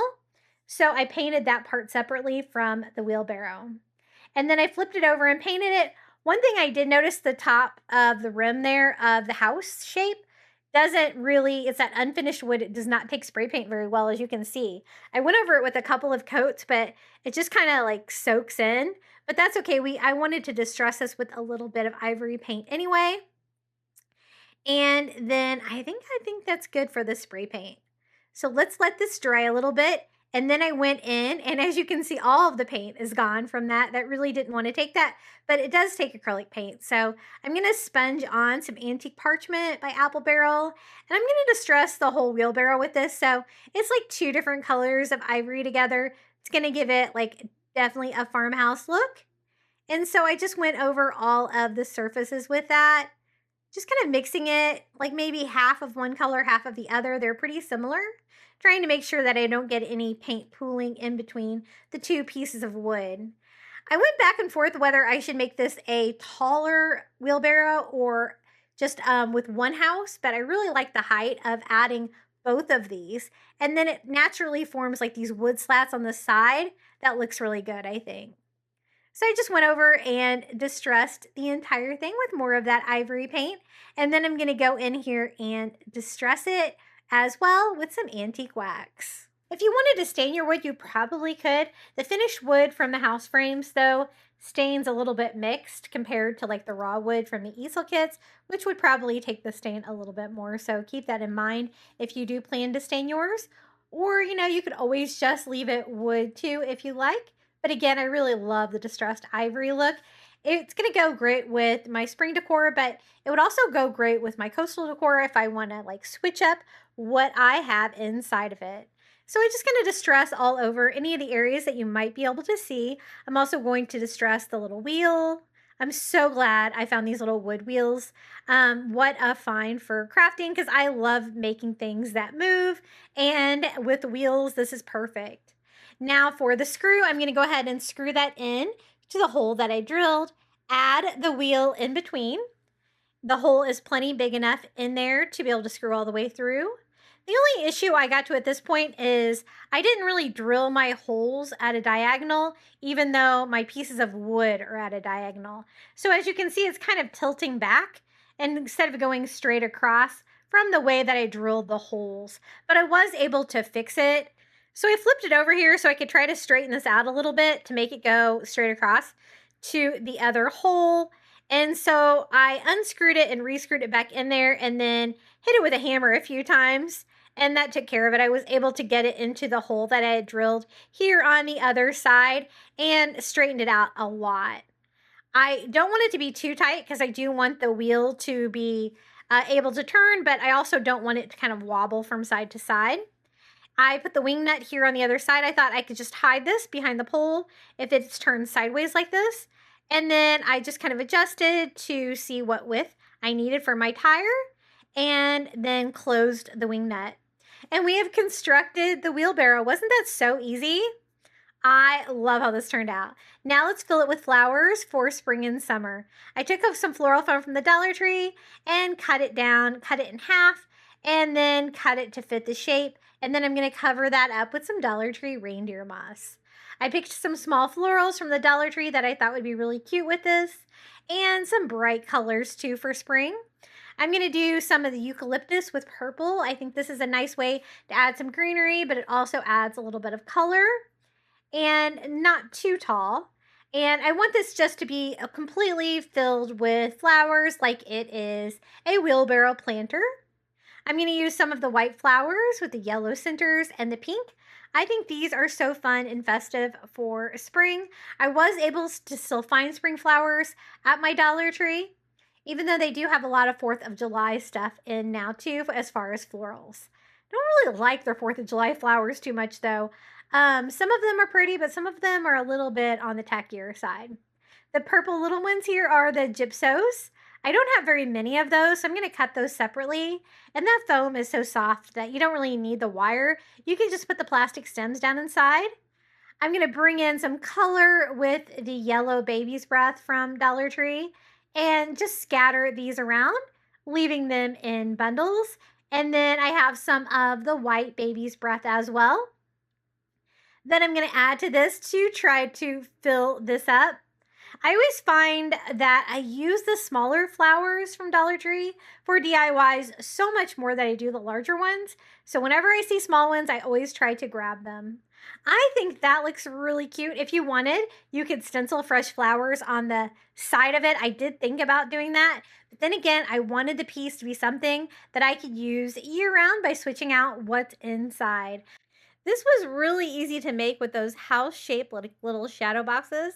Definitely keep an eye out for those because I think it's just the perfect shape. And I didn't have to worry about any handle holes or anything on the side of this as well.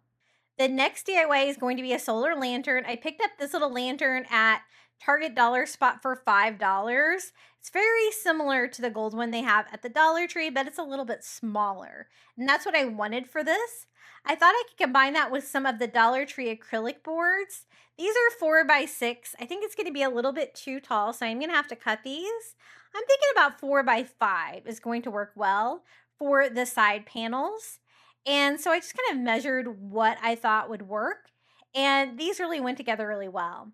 And then I picked up one of the square solar lights from the Dollar Tree.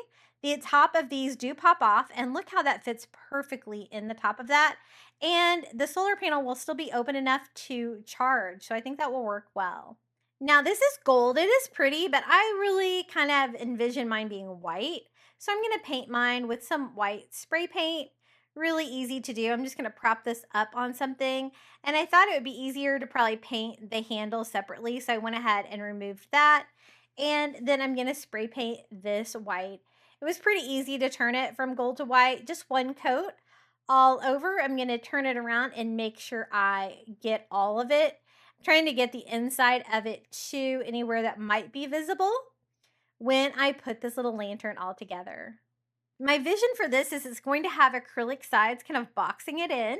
It will have a hanger on there, but it will be solar powered, and I can hang this out in my landscaping. So I painted the little ring for the top white too, flipping that over, making sure I got both sides. And then I'm just going to take this. It was a 2X spray paint, so it's got the primer and the paint in there. Set that aside, let that dry. And then I went to my saw and I cut down my acrylic boards. They cut just with a regular saw, but you can score them with a blade and pop them if you do not have access to a saw. But since I had to do all 4 of them, I thought the saw would be the best and actually worked really well. Whenever you work with these acrylic boards from the Dollar Tree, you do want to be careful, like touching them, getting hot glue on them, anything like that. So they do have protective film on both sides. I'm going to go ahead and remove it from one side of mine. And then I went to my Cricut and I cut down some white Cricut vinyl. I did a really simple design, so it would be really easy to weed. And I'm going to have all 4 panels be the same. And the design on here, I know you can't see because it's all white, is a hibiscus flower. So I made it really easy to weed. Just have to pull off the outer sheet. Everything else is there. I'm going to use my favorite transfer paper, which is this paper transfer paper. I get this on Amazon. I have this linked in my Amazon shop. It's one of my favorite way to transfer vinyl. And then I'm going to peel off the backing of my vinyl. You can see my little hibiscus flower. And I created this SVG. If you would like a free copy of this SVG, I will have it linked in the description of today's video, so you can download that and cut it out with your cutting machine as well. I'm going to lay this on the glass. It is a permanent vinyl. I'm going to do it on the outside. I think it just looks better, the outside panels for the lantern. And I'm just going to cut them all in individual squares like this so that I can weed off the extra vinyl, add my transfer paper, and add these to each one of the panels. I was trying to be careful and line them up. I don't know if I got them all on there perfectly, because once you kind of stick it, and it is going to be down. But I tried to line them up here just using one as reference for the next one. And I wasn't sure if I was going to be able to do all 4 panels because it's going to be all boxed in by the time I get to the 4th panel. But I thought I would go ahead and do 4 panels and see if I was able to make it work. So this is my 3rd little hibiscus. I definitely didn't get that one on there exactly where I wanted it, but I think it'll be okay. I'll just make that one be the back piece, right? And this is my 4th and final panel. I thought this would be a really easy design to add, and since we painted the little lantern white, I thought that the white vinyl would go really nice with this. I don't always spray paint items, but whenever I'm working with metal, like the metal lantern, I just find that spray paint looks better, the finish. Now that I have those all on there, I'm going to go ahead and peel off the plastic film from the other side, trying to protect these the best that I can, so that I do not have to clean them excessively. They're pretty clean because they have that seal on there, right? And then I let this dry, and I'm going to go ahead and attach the solar light to the top of it. Kind of fits like a glove in there. I realized that I did not paint the bottom of my solar lantern, so when this is drying, the solar light part, I did go back in there and paint the bottom of it. And I'm just going to use a really strong glue here on the top, and I'm going to go around all 4 sides and the top all the way around the panel, adding as much glue as possible there so that I will glue to that metal. The only thing I don't like about my design here is that there is a little bit of ridge on the sides of the top of it, and I was worried that it might hold water. So far it hasn't, and it has been raining like crazy here in Florida, so maybe I was able to have it pretty well sealed because I don't want it to leak any water inside of it either. So I went in and I added extra glue all the way around, just completely sealing that in, and then I also painted the bottom of it while I was waiting for that glue to dry. Then I'm going to use a strong glue for the top inside here, where I'm going to glue one of the panels in place. And again, I'm going to do like the vinyl side out. I think it looks a little bit better. No bubbling or anything like that visible if you do that. And then the bottom of the panel, I think I'll do hot glue for that It's not quite as important, and it will help hold it in there and let the other glue dry. So I added hot glue to the bottom, stronger glue to the top, and added my first panel to my lantern. That worked out pretty well. I'm going to go ahead and start here on another one, adding the stronger glue to the top, adding hot glue to the very bottom, making sure I have it the way I want with the vinyl side out, and putting this one in place as well. I was really worried I wasn't going to be able to get the fourth one in there, but I was able to make it work. So again, the stronger glue on the top, the hot glue on the bottom. This is my third panel. One strategy that I was going to use for this fourth panel was I thought about using a little suction cup. And if I hadn't added the vinyl to it already, I probably could have. But since I had the vinyl on there, the suction cup just would not work for me. So I'm going to just add the strong glue to the top and the bottom on this one. Then I'm going to put it in there and turn it over, and hopefully it will fall down into place exactly where I want it. So yeah, the fourth panel was definitely tricky, but I love the fact that it's all closed in. So I put it in there and I turned it upside down, and then I taped it to make sure that it stayed in place, and it worked out really well. So I let that glue dry. I did need to touch up the paint just a little bit on my lantern from only one coat of spray paint on that gold, but it was really easy to touch up. And then I'm just going to add the little metal hanger back to the top of this, just pinching that back on. And I'm going to use one of these little shepherd hooks from the Dollar Tree to hang this out in my landscaping. Super fun little solar lantern. I love the hibiscus flowers on there. And I have this displayed out in front of my house on that little shepherd hook. It is really holding up well. It is super bright in my landscaping at night. I have like a little landscaping area in front of my front window next to like my front door. I don't really have much of a porch at my house, but this lights everything up. So when you're coming up the sidewalk in front, you can really see with this. I kind of wish I would have put maybe some greenery in the bottom of that. That could have been really cute too. But really impressed with how well functionally this is working. Water doesn't really tend to pool in that little top area that I was worried about. And I think it looks really pretty with the hibiscus flowers there. That is definitely one of my favorite flowers. I love decorating with bees. For this one, we're going to make this into a little bee bath. Have you ever heard of a bee bath? I picked up this little bowl from the Dollar General. It was only $1, and a candlestick from Dollar Tree. And I thought that would be the perfect pedestal to make. Instead of a bird bath, we're going to make a bee bath. It's actually a thing people put out in their gardens to give a little water to their bees and butterflies. So I'm going to paint the base. It's clear glass, but I want it to look like ceramic. So I'm using that antique parchment by Apple Barrel acrylic paint, and I'm just sponging all over. It will take a couple of coats. You could use spray paint for this too. It might be a little bit easier, but the dry time is going to be quicker if you do it with acrylic like this. So I just kind of sponged all over. I do avoid the very top because that section is going to be glued to the bowl for the top of this.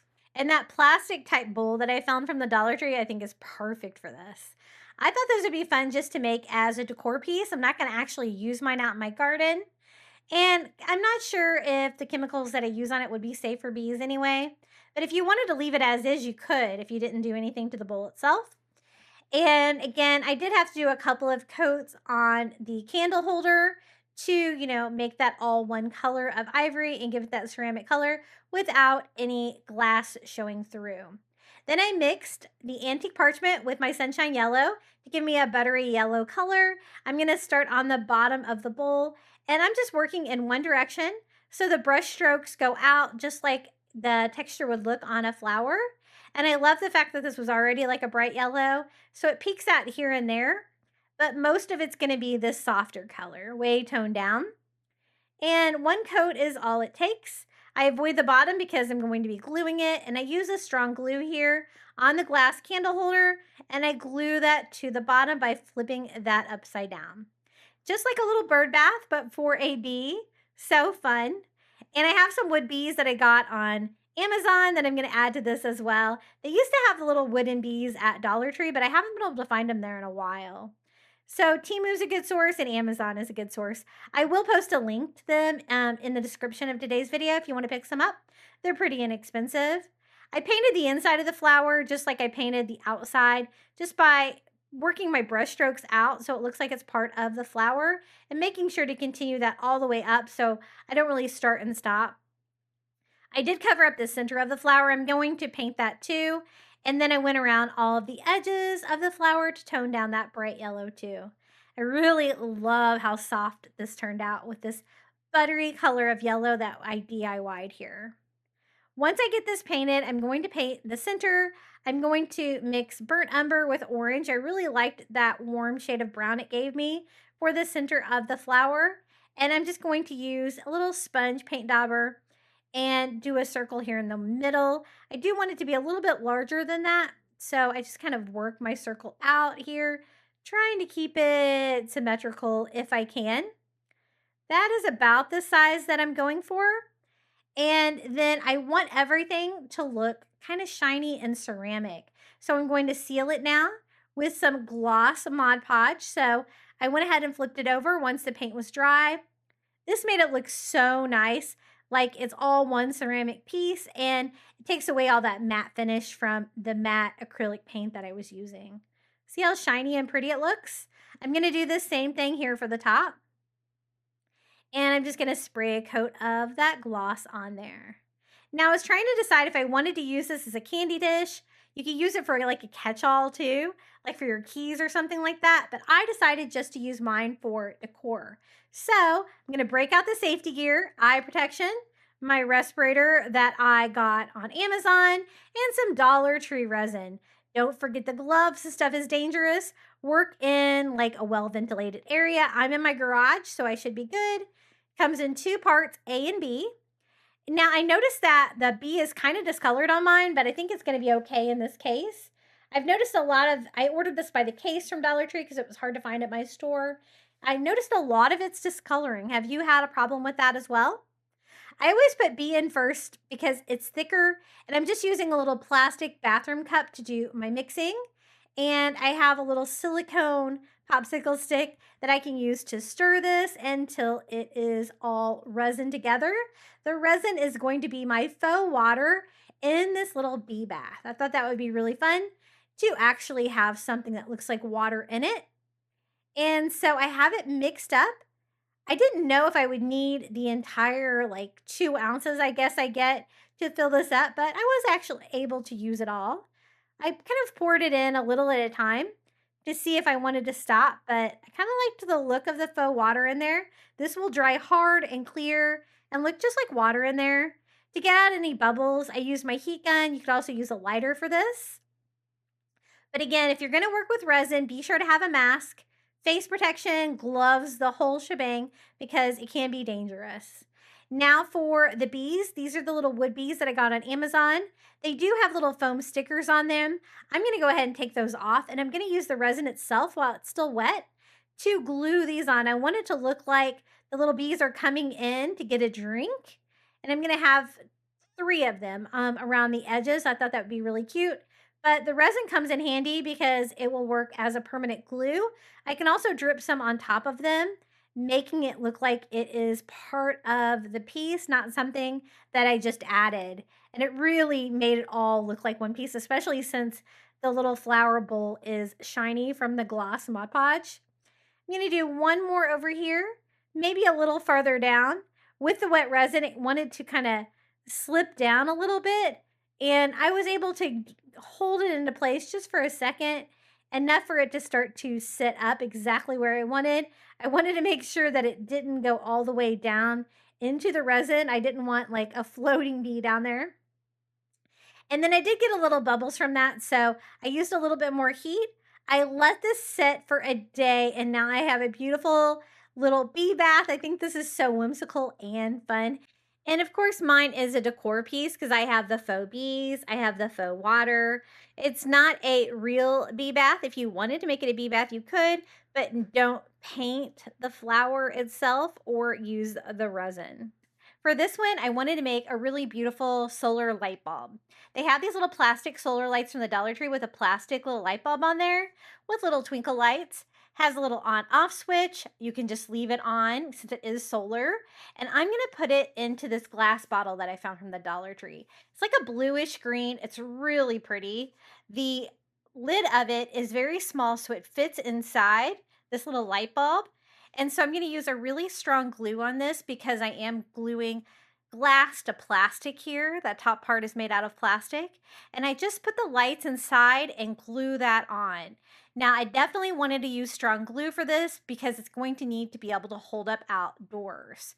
Once I put that upside down, I also filled in the little cavity around the top of the glass bottle with hot glue. That's going to give me a temporary hold. It's not going to be near as sturdy as the strong glue that I added for the glass at the top, but it will get me started. And basically filled the entire thing up with hot glue, and it is really sturdy now. These are great because you can hang them in your landscaping like in bushes or in trees. They look magical. And the glass bottle with the colors and the pattern on there, it looks so much more beautiful than the clear plastic light bulb that was on there before. So that's all there is to this one. This one was really easy. Let me show you how this one turned out. Isn't that glass bottle so pretty? It definitely makes a beautiful glass light bulb out in my landscaping. The great thing about this is that it looks really pretty during the day, but it's also gorgeous at night with all of the twinkle lights inside. Having more than one light from the solar light really makes it fun and bright. It was a little hard to capture that at night with my iPhone outside, but I love how this turned out. It's definitely one of my favorite light bulb projects that I've done with solar lights from the Dollar Tree. It is perfect, I think, for spring, but I think it would really work well year round. I love those gorgeous glass bottles from the Dollar Tree. For this DIY, we're going to make a garden bench out of 2 of the little mini pallet boards and 2 of the little pallet signs. I thought this would be really easy to do, and we can make it like into a little planter as well. So these longer signs are going to be the back of my bench and also the back legs. And then the smaller pallet boards can be the bench seat. And I just need to kind of put them together something like this. I think maybe I like the smaller pieces of wood there like that on the bench part of it. And then it's longer here, so that's also the back legs. Now there is a little bit of spacing here that I want to continue on. I don't want to glue those 2 boards side by side. I still want them to have some wood spacing. And to do that, I'm just going to use some popsicle sticks from the Dollar Tree and cut pieces down that I can use to attach these together, but also keep that gap in between the wood. And so I cut it down. I also tried to cut it sideways to make it skinnier, but be careful, it does not always cut perfectly, but that's okay. Popsicle sticks are really inexpensive. If you mess up the first time, you can just always cut another one. I'm going to use hot glue to initially attach these together. And it makes it look like it's one longer sign instead of this 2 small individual signs. And it solves that problem with the spacing, and it also attaches them like that. So that is the back of our garden bench. These are going to be the seats. They are the same exact width, as you can see. And then I'm going to use a Jenga block for the front leg. So kind of measuring where I need the bench to be for the Jenga leg to fit properly. I added hot glue to the back of this and glued this on with like the solid part of the wood facing front and using the Jenga blocks for spacing to make sure that I got it on there perfectly. I'm going to do the same thing here. There will be a slight gap there in the bench, but we're going to box this in and make it into a little planter so you won't be able to see that. Again, I used the Jenga blocks there at the bottom for spacing as I hot glued this one on just like I did the other side. So that is the bottom of it. To reinforce it, I'm going to use my staple gun to staple that on. The wood is thick enough that I can just staple this right through. It's going to make it a lot more solid and sturdier, making sure I get all of my staples all the way in there with a hammer. And then I thought I might as well staple these onto. Stapling popsicle sticks is a little risky because they do like to split, so keep that in mind. I thought it would make it a little bit more stable, and I just went ahead and did that to reinforce that part of the bench as well. I want this to be super strong. And then I'm going to glue the front legs on here. I'm going to use just hot glue for this part. You could always use wood glue for this too if you're worried about the hot glue not holding up, but I think this will be fine because it's going to kind of sit down on top of it like that. And we have our bench with a little bit of a hole in there, but that's okay because we are going to be filling that in when we make this into a planter. For the wood for that, I'm going to use a wood from a 5-gallon paint stirrer. These are actually from Lowe's. You get 3 in a package. They're like $2, I think. And they're nice and thick. They do have the ruler on one side, but I can hide that easy enough. I'm going to make it a little bit longer so it'll cover the edges here too. And I can do the entire tray with just one paint stick. So I cut down the front first. I'm going to go ahead and attach that. That's going to keep the flowers in there and form the tray for my planter. But it's also going to attach these two sides together that were not attached together yet. I glued the ruler part down inside there so you can't really see that part. And I just left the wood there on the front. Really nice quality wood. I'm going to have to get these paint stirrer sticks again. They're really nice. And then I'm going to cut one side down for the armrest support and for the side of the tray. And just going from the back and gluing it here to the front like that to form a corner without having to do any miter cuts or anything like that. And then I'm going to use the rest of my paint stirrer stick to cut down the other side, doing the same exact thing, cutting that down and gluing that on with hot glue. And now we have the little tray as well that we can fill with flowers, but it doesn't take away from the design of the garden bench. For the armrest, I'm going to use some of the camping kindling wood from Dollar Tree, another great source of wood for crafting. Nice and chunky. You could always use the Jenga blocks for this as well. You could just have to glue them together to get a large enough piece. And I think one of these is going to be enough for both of the armrests. So I just cut those down out of the same piece of wood. And then I'm going to glue that to the paint stirrer stick here to form the armrest for this side of the garden bench. And then I'm going to add the other one as well. This is a really nice wood. You could leave it just wood like this, or I'm going to paint mine. And I want mine to be the distressed ivory farmhouse. I love that. I'm going to use spray paint now that it's all put together. And I'm going to use like an ivory spray paint, and I'm just going to spray it all over. Really easy to get in like that little mini palette and stuff like that with the spray paint. And so I just spray painted it from the underside first. It's pretty strong. I was able to reinforce it pretty well with the staples on the back there without you being able to see any of that on the front part of the design. And this is another kind of fun take. I've made a porch swing before, but I thought a garden bench would be really cool too. And then I could turn it into a little mini planter. And I sprayed the top of it ivory as well. And just kind of blotting it if I got any dripping or too much of the spray paint anywhere. I like to try to do one coat on the unfinished wood is usually pretty good. And I think we got most of this covered. Now I did distress it with a little bit of ivory, just to kind of mix up the color a little bit and get any of the areas like the ends of the cuts or anything like that and make them look a little bit better. So I just went over, distressed the whole thing with another coat of ivory, this using acrylic paint this time, and just kind of finishing it off. And of course, I'm going to distress it with some antique wax because I always love that look. So once I'm happy with the ivory, I went over and dry brushed it with the antique wax. And just a little bit, I don't want it to look too muddy, but I definitely don't want it to look brand new. I think this is going to be really cute. This would be really good indoor, like mini decor that you could just put about anywhere. This would be cute, like in your kitchen, your bathroom, wherever you want to add a little bit of spring fun. But it would also be really cute on your porch as well. It would be cute probably in a little fairy garden area too if you have that set up in your garden somewhere.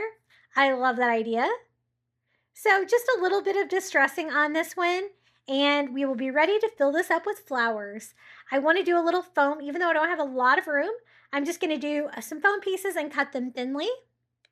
And I don't really want this to fall out, so I am going to tack these down with a little bit of hot glue here to make sure the foam pieces stay in place and don't fall out if I'm going to put this outside. And then I'm going to cover that with reindeer moss, giving me a fun touch of green, but also filling in any of the gaps on the sides of the floral foam and covering the floral foam. It's really important to add this first before you add your flowers. And I have a pretty nice bed of greenery. And then we're going to fill this in with wildflowers. So I chose lots of pinks and purples and whites. Really fun. I'm going to start with some of the lavender eucalyptus with the little lavender color on there. Love that. And I'm just going to scatter these around. And I just want it to look like a bed of wildflowers. Now, if you wanted to use this as just like a miniature garden bench, you could definitely do it. I made the front of it, taller so that I could make it into a little tray here for the flowers. But if you just wanted it to be the garden bench, maybe instead of using like a 5-gallon paint stir stick like I used, you could use something a little skinnier there for the front of it, like maybe one of the wood easel kits. And again, more purple flowers. These were a little tall, so what I did was just cut them in half and made them work. The flowers were perfectly small. Some of the pink baby's breath I think would be really cute. And I'm just going to cut those into little individual branches that we can spread around. And I just wanted to do lots of pinks, whites, and purple. I love that for spring. I've done a lot of blue already, so I wanted to have some areas with a little pink and purple. And that definitely gives me the vibe for spring. I'm just going to cut these into individual pieces, placing these around. These are the white baby's breath as well. And I just really want this to have as many flowers as I can fit in there. Anytime I can do the smaller flowers and I want to do like a big variety of them too, it's going to make it look really pretty. I was able to find the baby's breath in purple as well, kind of a pinkish purple shade. I thought that would look really nice. And again, just cutting these into little individual pieces, placing that down into the soft foam and filling this up with as much greenery and color as I can until it is completely full. Really fun. I love crafting stuff like this. Totally my style. And I think this is a really fun spring decor piece. I loved this one, making a garden bench out of some wood items from the Dollar Tree. Always really fun. I've done like wood porch swings. I've done a couple different versions of them, but I don't think I've ever made a garden bench like this. But it turned out really fun, and I love the pinks and the purples of our spring flowers on this one. And you could put this just about anywhere. For this DIY, I'm going to make a light fixture with a solar light. So I picked up one of the little light bulb solar lights from the Dollar Tree and one of their little hanging wire baskets. I found one that was white. I kind of liked that more than the black one, so I picked that up, but most of this is going to be covered, so you won't even know. It does come with a hanger. I'm going to hang it upside down to make a little lampshade, and I thought we would have a fun, almost a coastal touch by using Dollar Tree rope to wrap this. I've seen people do this with just the wire, and sometimes I think it looks a little plain. So I wanted to see if I could take mine up a notch by wrapping it in rope. It's going to be easier to wrap it with rope than it would be twine for sure. So I just glued an open piece here to the top. And I'm going to try to wrap everything except for that inner ring there, because I do need to be able to put the hanger back on there when I am done wrapping this. So once I got it on there, I just take my entire bundle of the Dollar Tree rope and kind of feed that through, wrapping that tightly. When I started, I hot glued kind of from time to time, but after a while, I was just using the tension of wrapping it. It's going to be fine, and that way you can kind of push it, make sure it is nice and full. So just stringing this through. This is a project that, involves a lot of wrapping with the rope. So definitely, put on your favorite YouTube channel or a TV show and wrap away with this. There wasn't too much hot glue, just when I started and stopped. And there was little circles on 3 spots, I'm guessing for to hang the flower pot if it was hung the other way. I did wrap that with rope too.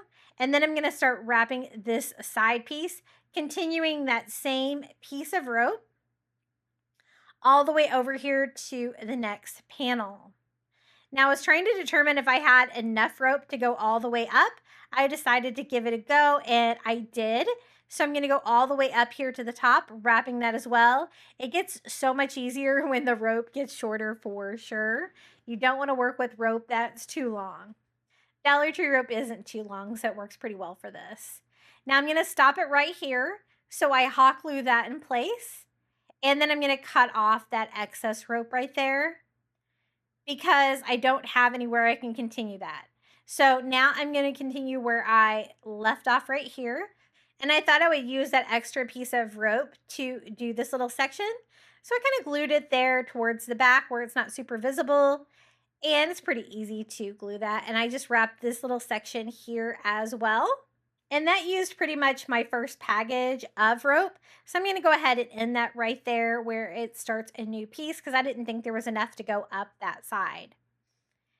And then I'm going to start my second package of rope. I'm going to try to count these for you guys so we'll know exactly how many. And I'm going to start it here at the top like I did before and wrap this down. Then I can continue that same piece over to the right a little bit. And I'm going to speed this up as fast as I can because definitely a lot of wrapping in this project, but I wanted to show you the whole process. I always hate it when you're watching something and you don't get to see the whole thing. So I'm going to keep wrapping this. And I try to keep, my piece whole. So if I start at the top, I go down, I go over. If I have enough, I will go up and kind of stop right here at the center because again, I am leaving that little center part open so that I can add the chain to hang it. So that's how far 2 packages of rope has gotten me so far. I do have a little scrap piece here that I can use for this little section. I tried to use everything if I could and not have any scraps. And that one actually went up and did a side and a up piece of this as well. And I'm just going to keep doing that. Whenever I get to like the little sections that have like the little place for the hooks that goes down, I do just wrap my rope around that too. But otherwise, I'm just wrapping around, wrapping up, and starting and stopping at the very top there with the wire. Now, I thought this looked kind of coastal, so I picked up like one of the blue light bulb solar lights to go with it. I thought that would be fun with the rope, but it doesn't necessarily have to be coastal. The rope is just going to make it look way more high end. I thought this would be great for like a little outdoor light fixture to go above like a little table or something like that. And maybe even like a little side table. It's going to provide a little bit of light and it'll be able to turn itself on and off. And I think it looks like a little light fixture for sure with the upside down little planter. I've always wanted to try this, but I didn't really know exactly how I was going to do it. But I'm so glad I chose to do rope. I think it looks so high end. And even though there is lots of wrapping here, it was a really easy project to do. And it looks so nice. So I only have one little section left here. I had a little scrap piece and I can fill this part in. So if you're counting, I've used 3 packages of rope so far and I end up using a 4th one here in just a second. Once I got everything wrapped and the ends glued on, I just went over it with my lighter to kind of burn off any of the fuzzies from the rope, clean it up a little bit if I can. And I think it looks really good. What do you guys think about this? I've never seen anybody make one with rope, but I think it looks so nice. And so I just kind of went over every part that I had wrapped, burned off the fuzzies, and then we're going to work on adding the light and the hanger.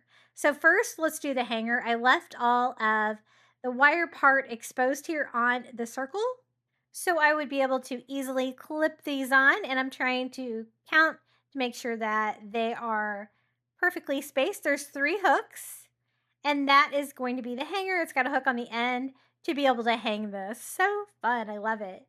And then this is the light bulb. I'm going to open it up, turn the switch on, and then I'm going to have the light bulb come down just like a regular light bulb in a light fixture with the little solar panel here on the top so it will be able to be charged.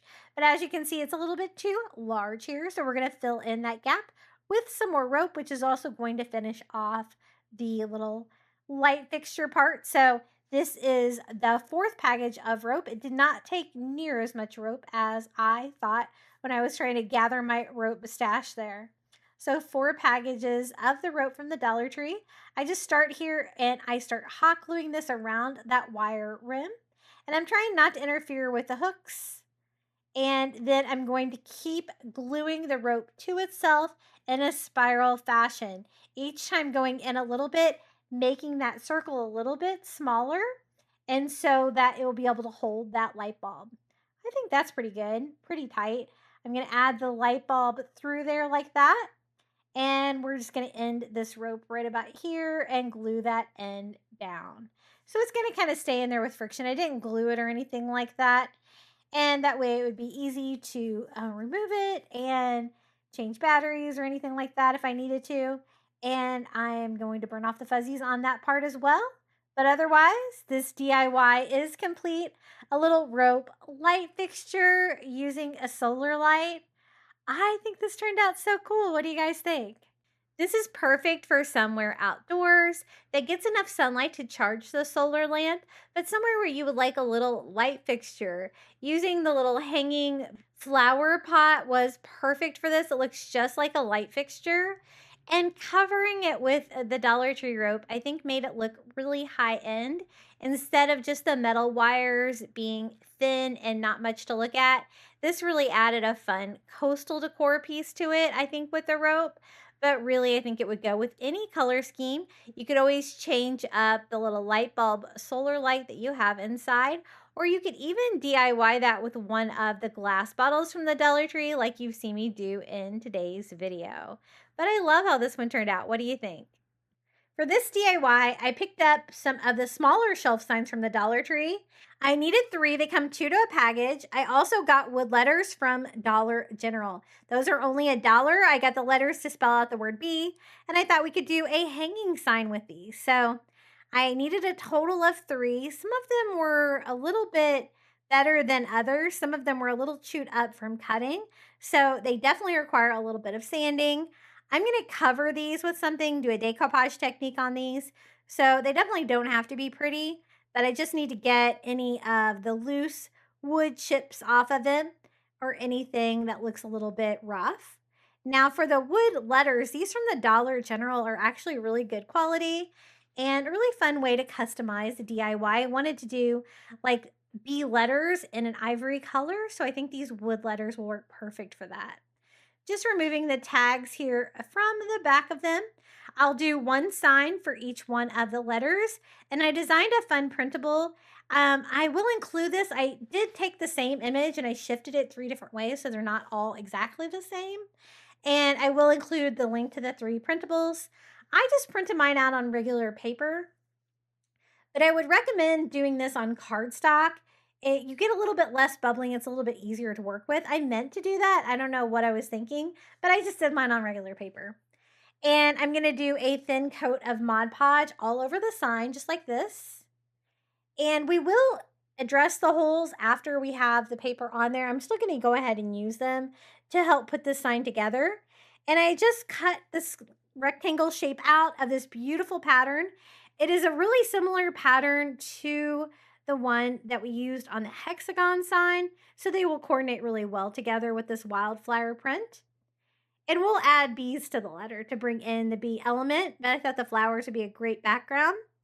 And then this one was a little bit longer than the other 2. Sometimes the signs aren't exactly, I sized these little rectangles to the exact size of the sign. That one's definitely going to need to be trimmed down though. And the other 2 that came together in one package were exactly the same, but I used the dimensions on the package to design that image. So you might want to print it a tiny bit bigger. But it did work well for the other 2, and I do want them all to be the same size. So once I do get those decoupaged, I will cut that one down that you can see here at the top. See how there's a little bit of wood hanging out? I just cut that down with my saw because that was bothering me. And then if any wood is visible, I'm going to brighten it up with some antique parchment just here around the edges. I don't necessarily do the sides. I just don't want any wood coming through on the top if I don't get the paper on there just perfectly.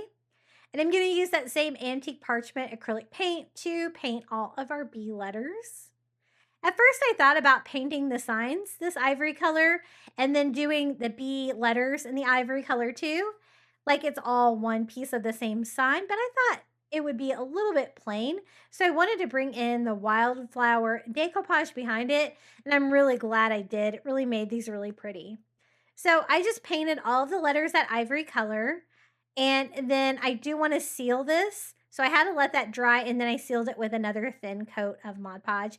I really didn't get any bubbling on mine, but that is something that you might encounter if you use just the thinner paper or you don't wait for it to dry.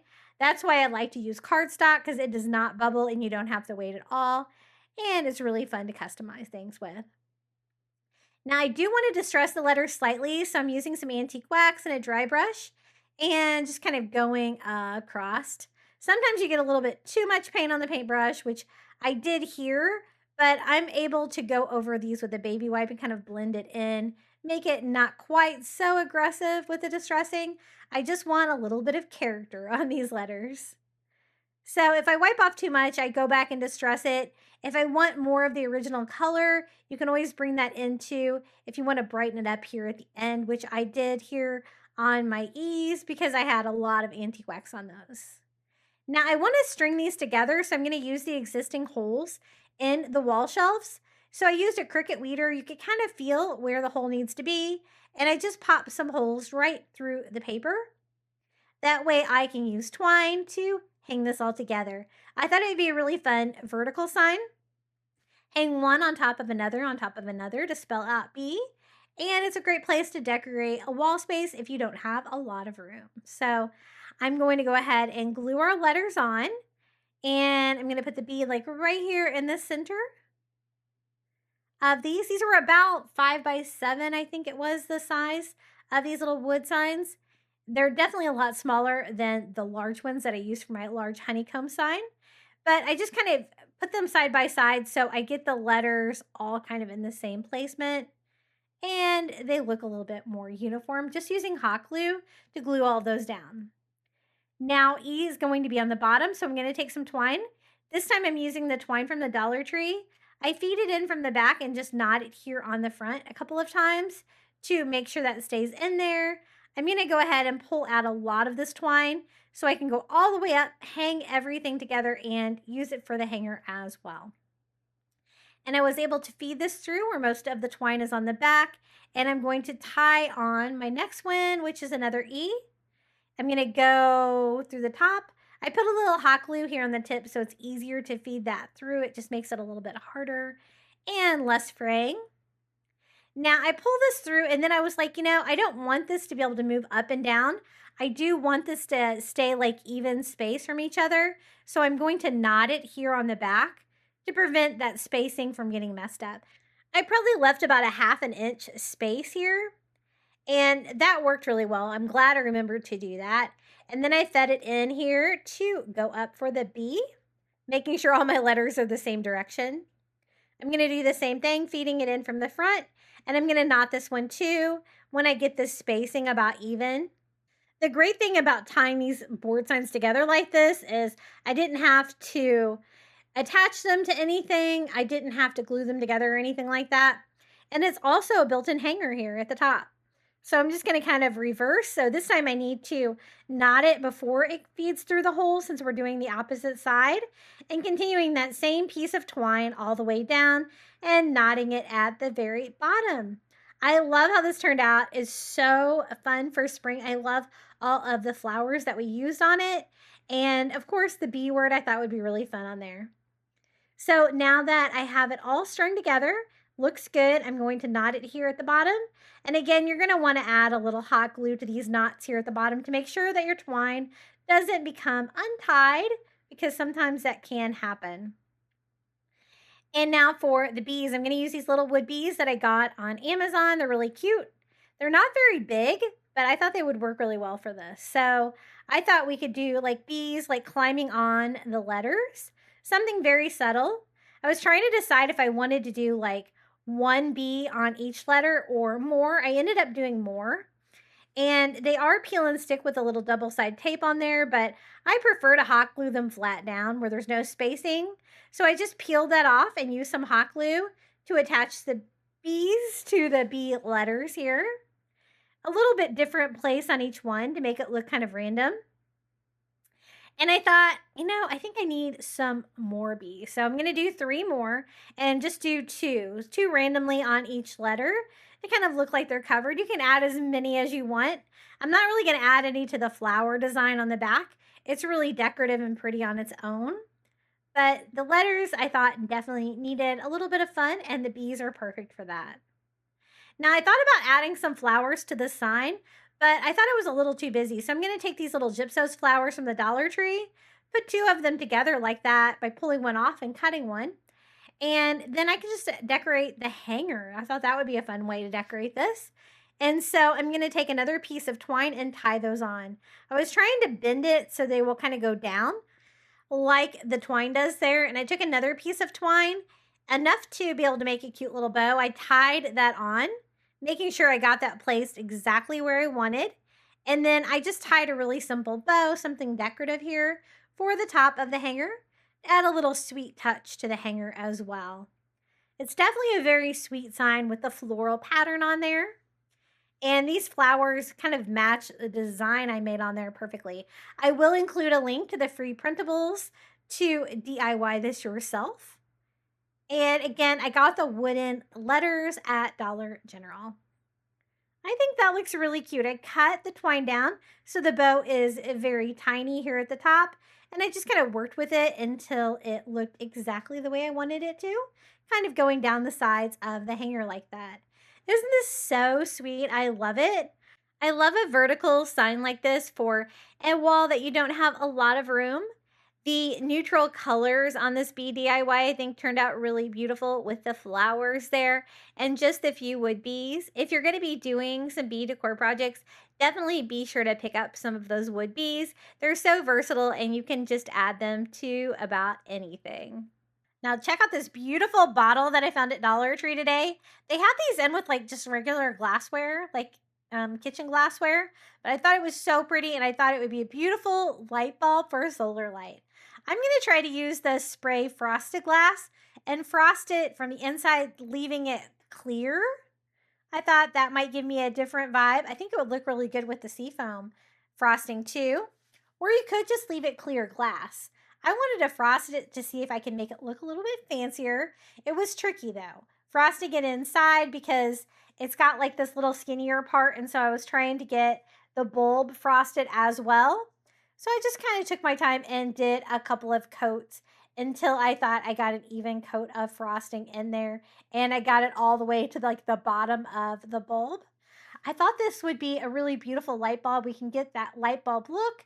And I'm just using another solar light I found from the Dollar Tree. This one has a hanger. It's similar to the light bulb one, but it's a little bit wider. And this has kind of a wider top.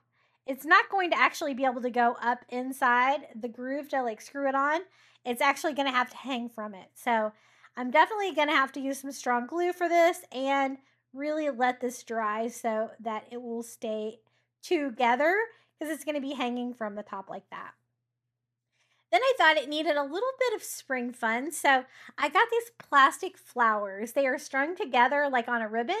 I got these on Temu, and I thought that would be a fun way to decorate this, and they're plastic, so I thought this would hold up well outdoors, but it's just too white. So I'm going to add a little bit of color to these. I thought pink would be perfect, so I'm using like a pink polish color and a little sponge paint dauber, and I'm going to paint these. I've been looking for somewhere to use these, and I think this will look really pretty. Add a little pop of color. Since I left it just glass and frosted it, it just was kind of boring, I thought. And I wanted this to be really cute, something that I could hang in my landscaping in like a bush. I think would be great. Now for the flowers, they were kind of a matte finish, and I wanted them to be a little bit shinier. So I did go over them with some Mod Podge gloss to make them shiny. And then we are going to add these to the light bulb. Right here where the solar light attaches to the glass bottle. I love that glass bottle. That's the first time that I've seen that at Dollar Tree. And I just used hot glue here. I might need to actually add a stronger glue to that part. I don't know why I chose to use hot glue on this part. But I did, and I just cut it to size so it would fit all the way around here. And that added a little flower to the top of the light bulb. And then I thought we could add like a little bit of vine garland around here. This is like the little berry garlands from the Dollar Tree that are on like the brown vine. And I thought white ones would be great. So I'm just going to wrap that around the light bulb. It's just going to add another little fun spring touch to this light bulb, I think, and make it not quite so plain. So I'm just going to use my wire cutters. I just wrapped it around a couple of times. And I don't really have to glue that on or anything. I think the wire will stay on the light bulb. And this is my little spring light bulb DIY. I love the glass bottle. I think it's so pretty. The only problem that I've had with this one is I did have to re-glue the flowers, the little plastic flowers there to the top with a stronger glue to be able to get this to hold up well outdoors. It lights up well. I'm glad I decided to frost it. It was a little hard to frost inside with the skinniness of the bottle there on top. But I think it would be really pretty too if you just left it like the clear glass. It might make the little light bulb even brighter when it shines at night. And you guys know I always love a fun solar light DIY. They're one of my favorite Dollar Tree DIYs to create. For this DIY, I want to see if I can make a wishing well planter. So I'm going to use one of the wood circles from the Dollar Tree. These come in a 3-pack, and I'm going to use the wood circle for the bottom. And then I'm going to build the wishing well out of the mini Jenga blocks from the Dollar Tree. It took exactly one package of these to build this out. I thought I could use the bottom for like a sturdy surface here at the bottom, but also something round to give me a template. And I'm going to try to make this work and kind of lay them out to see what's going to fit. I was able to fit 8 of them around with it slightly hanging off the edges, but enough contact with the wood to make it solid. So once I got that all laid out, I'm going to start gluing these on. I glue these on with the corners like facing towards me, overlapping the side of the circle a little bit to make it fit. Then for the next one, I'm going to align corners. So that left corner matched up to that corner. And again, I'm making the corners towards me, overlap the side of it a little bit so these will all fit. When I get to the end, I don't want to not have enough room for one. So those last 3 pieces, definitely crucial that I get these all spaced properly. And I glued them all down. So this is what it looks like at this point. This is about how far I overlapped the edges of these to get them to fit on this particular wood sign. If you can't find the wood circles, you could always use like the flexible cutting mat from the Dollar Tree too for the bottom and cut it down to size.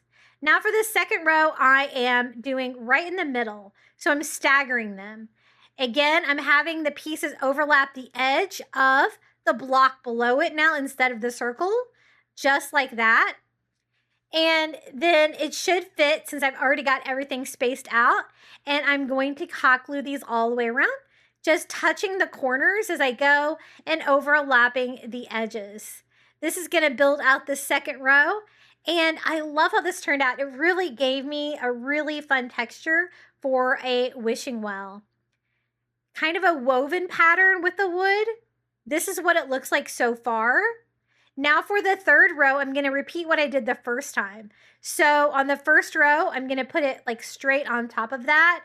And that will help me with spacing too, because I can line those up. And again, everything kind of overlaps the edges and gives it that fun look on the outside of it. I am going to paint this, but I'm going to go ahead and glue everything first.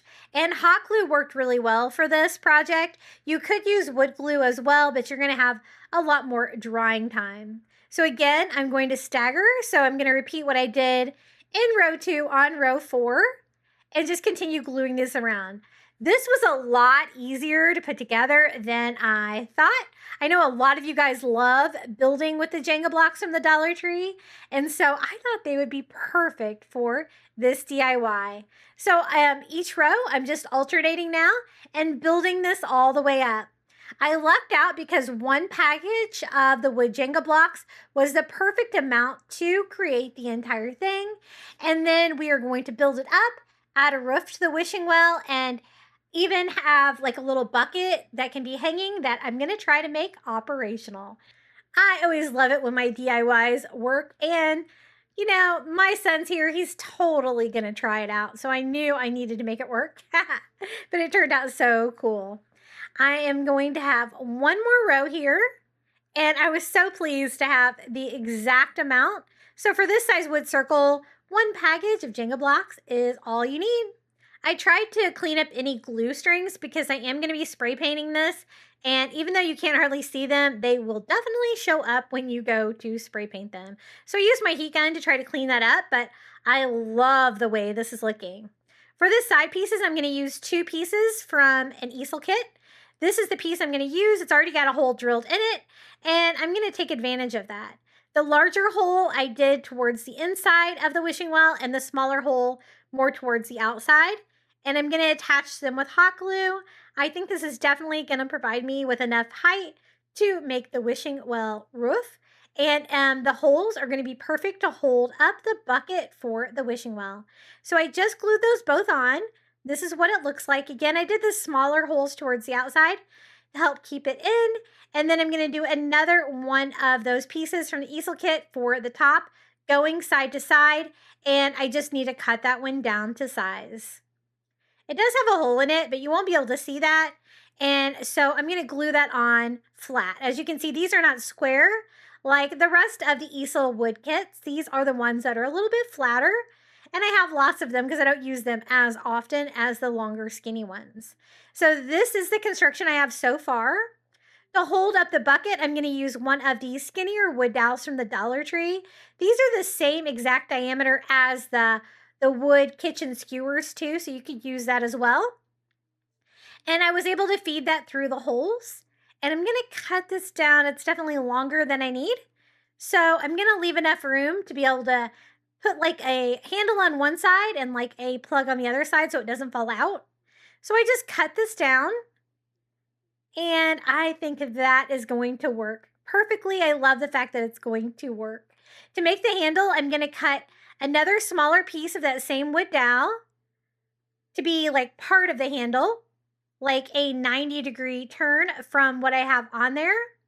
I'm just going to attach mine with hot glue. It's definitely not going to be super secure. If you wanted yours to be more secure, you could use like some masking tape or something like that around there to make it a little bit stronger. But I want mine to be operational, but it's not really something that people are going to use a lot. It's just a little bit of novelty. I cut down another piece of that same wood dowel, and that is going to be the handle, and I hot glued that on as well. Because it's so small, that's why it's a little bit delicate there for the handle, but I think just hot glue will be enough for that. And then it can work. You can lift and lower the bucket into the planter that we're making. I love the idea of a wishing well. So again, this is what it looks like so far. It's a rather large piece. Next up, we're going to put the roof on this, and I'm going to use a wood dowel, and I'm going to add that to the top of it, to the flat piece. That way I can use popsicle sticks to make a fun little roof for this. So I'm going to cut that wood dowel to the same size as the piece of wood there at the top, and I'm going to glue it straight down the middle. This is going to make it where I can have a peak at the top of the roof, and I just attached that with hot glue. So this is what it looks like at this point. And these are the popsicle sticks that we're going to use. These are just popsicle sticks from Dollar Tree. They're not the real small ones. I would say they're kind of like a medium size. And I'm going to cut these down. I decided to do about, 2/3 of the way and cutting them with scissors. And I think that's going to be the right size roof. I thought about using half, but I think half would be too short. So I'm going to use one for reference to cut down the rest of them. I needed a total of 8 of them for each side, so I'm going to need to cut down a total of 16 popsicle sticks. These are so fun to craft with. These are a little bit thinner than a lot of the woods I've used today, but they're fine for a roof for sure, and they have the perfect shape. So I just went ahead and cut them all down first. I'm going to do, again, 2 groups of 8. And then we can start gluing these on. The point of having the flat piece and the dowel at the top is that I can glue to both at the same time, put a little glue on both, and I'm gonna glue my first piece on. About halfway there at the top where my popsicle sticks from the other side will meet up to form the roof, and I will trim that out too to make that look a little bit better. And I'm just gluing them directly side by side like this, making sure that they have plenty of room to be flat, even if they are like a little bit warped. I'm going to fix that part once I get them all on here. So I glue them all the way across, overlapping the end a little bit. And then I'm going to do another popsicle underneath to make sure they all lay flat and they're not warped like that. So I took another popsicle, cut the little tips off of it, and used hot glue, and I'm going to glue that brace underneath right about here. That way they will all lay flat and look like one cohesive roof like that. I think that's going to work well. And now we're ready to do the other side of the roof. We're going to do the same thing. I'm going to line these up and hot glue these one at a time. And using hot glue worked fine for this. You just have to wait for it to set up a little bit before you let go of it. And I glued this straight across. Now, as you can see, there is a little bit of gap there at the top from the warping and stuff like that I'm going to fix with a little bit of trim. And again, just like the other side, I cut another popsicle stick down, hot glued that underneath to make that all lay really well. I really thought about putting a light up inside there, like some twinkle lights that I could turn on and off, and I still might do that. I think that would be kind of fun with the wishing well. For the trim, I'm going to use some of these bamboo trim pieces that I get on Amazon. I will post a link in the description for these. These are great. You could also use popsicle sticks or anything that you have that would be long enough to go all the way across the roof.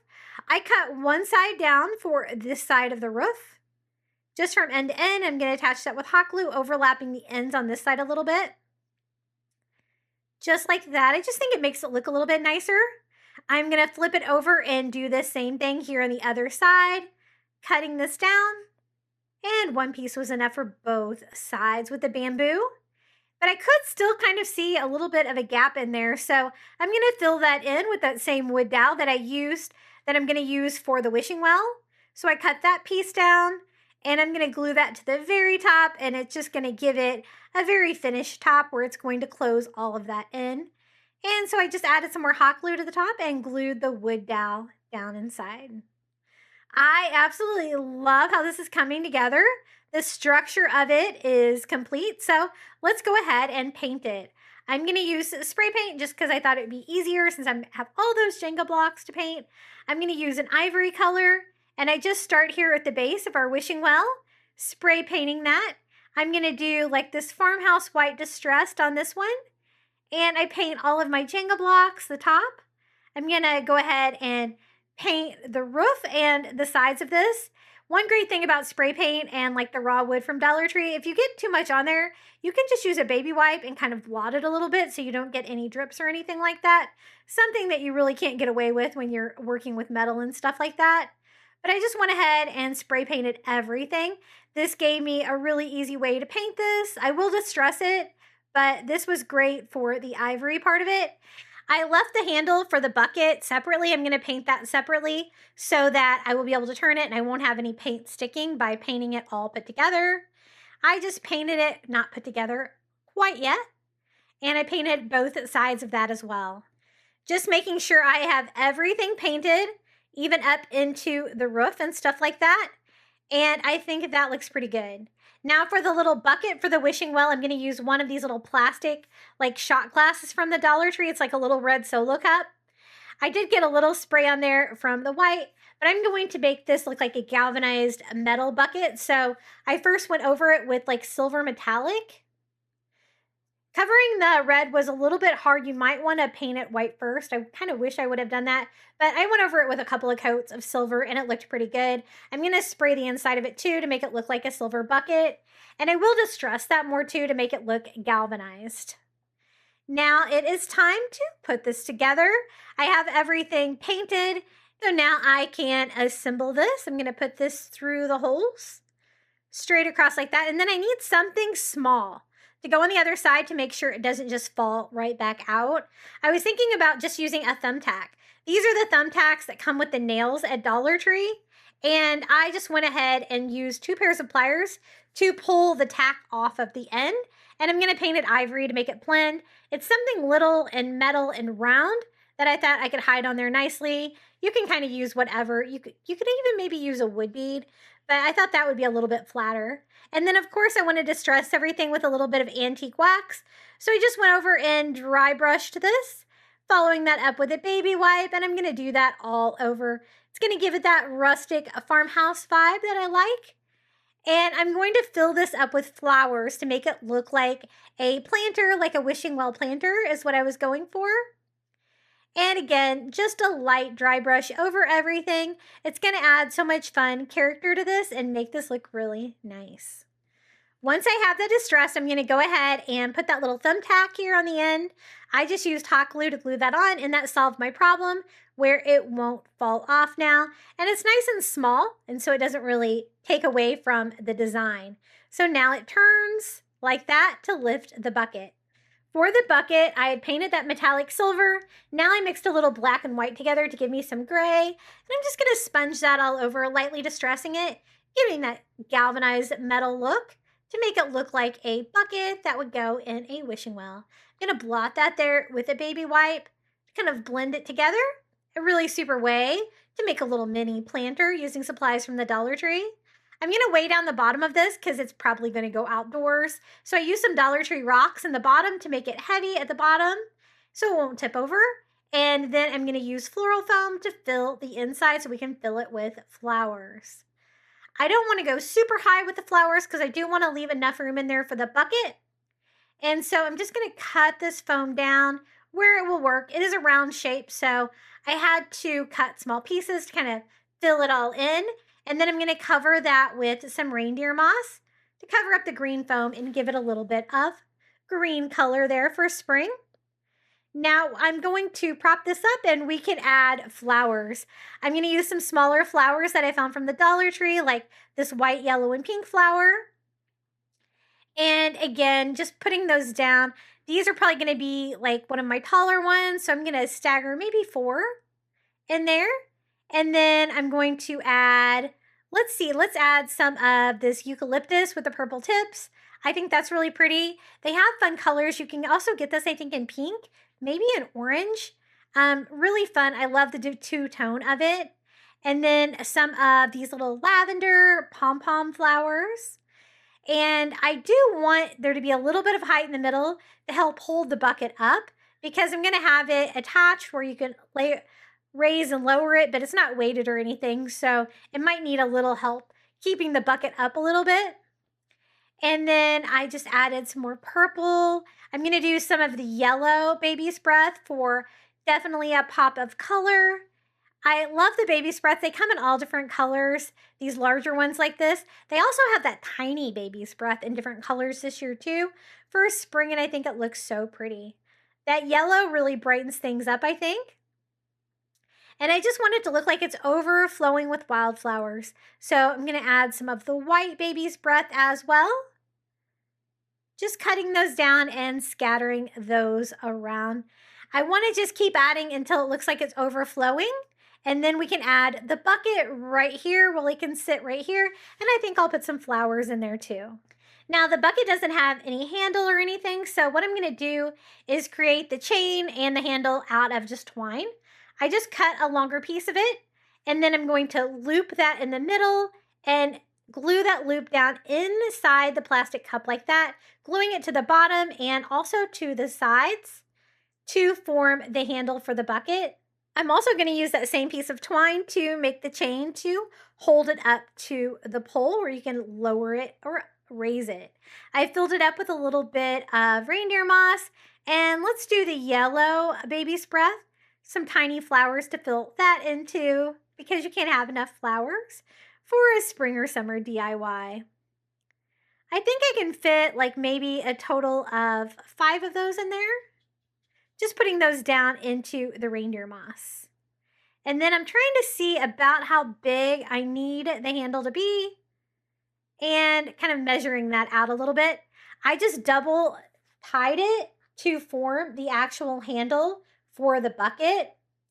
Then I thought I only have 2 pieces, so I can't really braid this, but I could tie this in knots and make a knot chain. And it actually worked really well. It kind of looks like a chain, a lot easier to work with the twine. And it's plenty long enough to go all the way over the pole that's going to lower it down. So I just kept knotting it all the way up, forming that chain, and then use the end to tie that, double knotting that to the little pole there that's going to lower it down. I went ahead and hot glued that so that knot would not come undone. And I don't really want you to be able to see any of the excess twine there either. And then I'm also going to glue that right to the pole so it doesn't like kind of go from side to side. It stays in place. And then I can move the handle to raise the bucket a little bit like that. But again, I'm also resting the bucket slightly on the flowers below.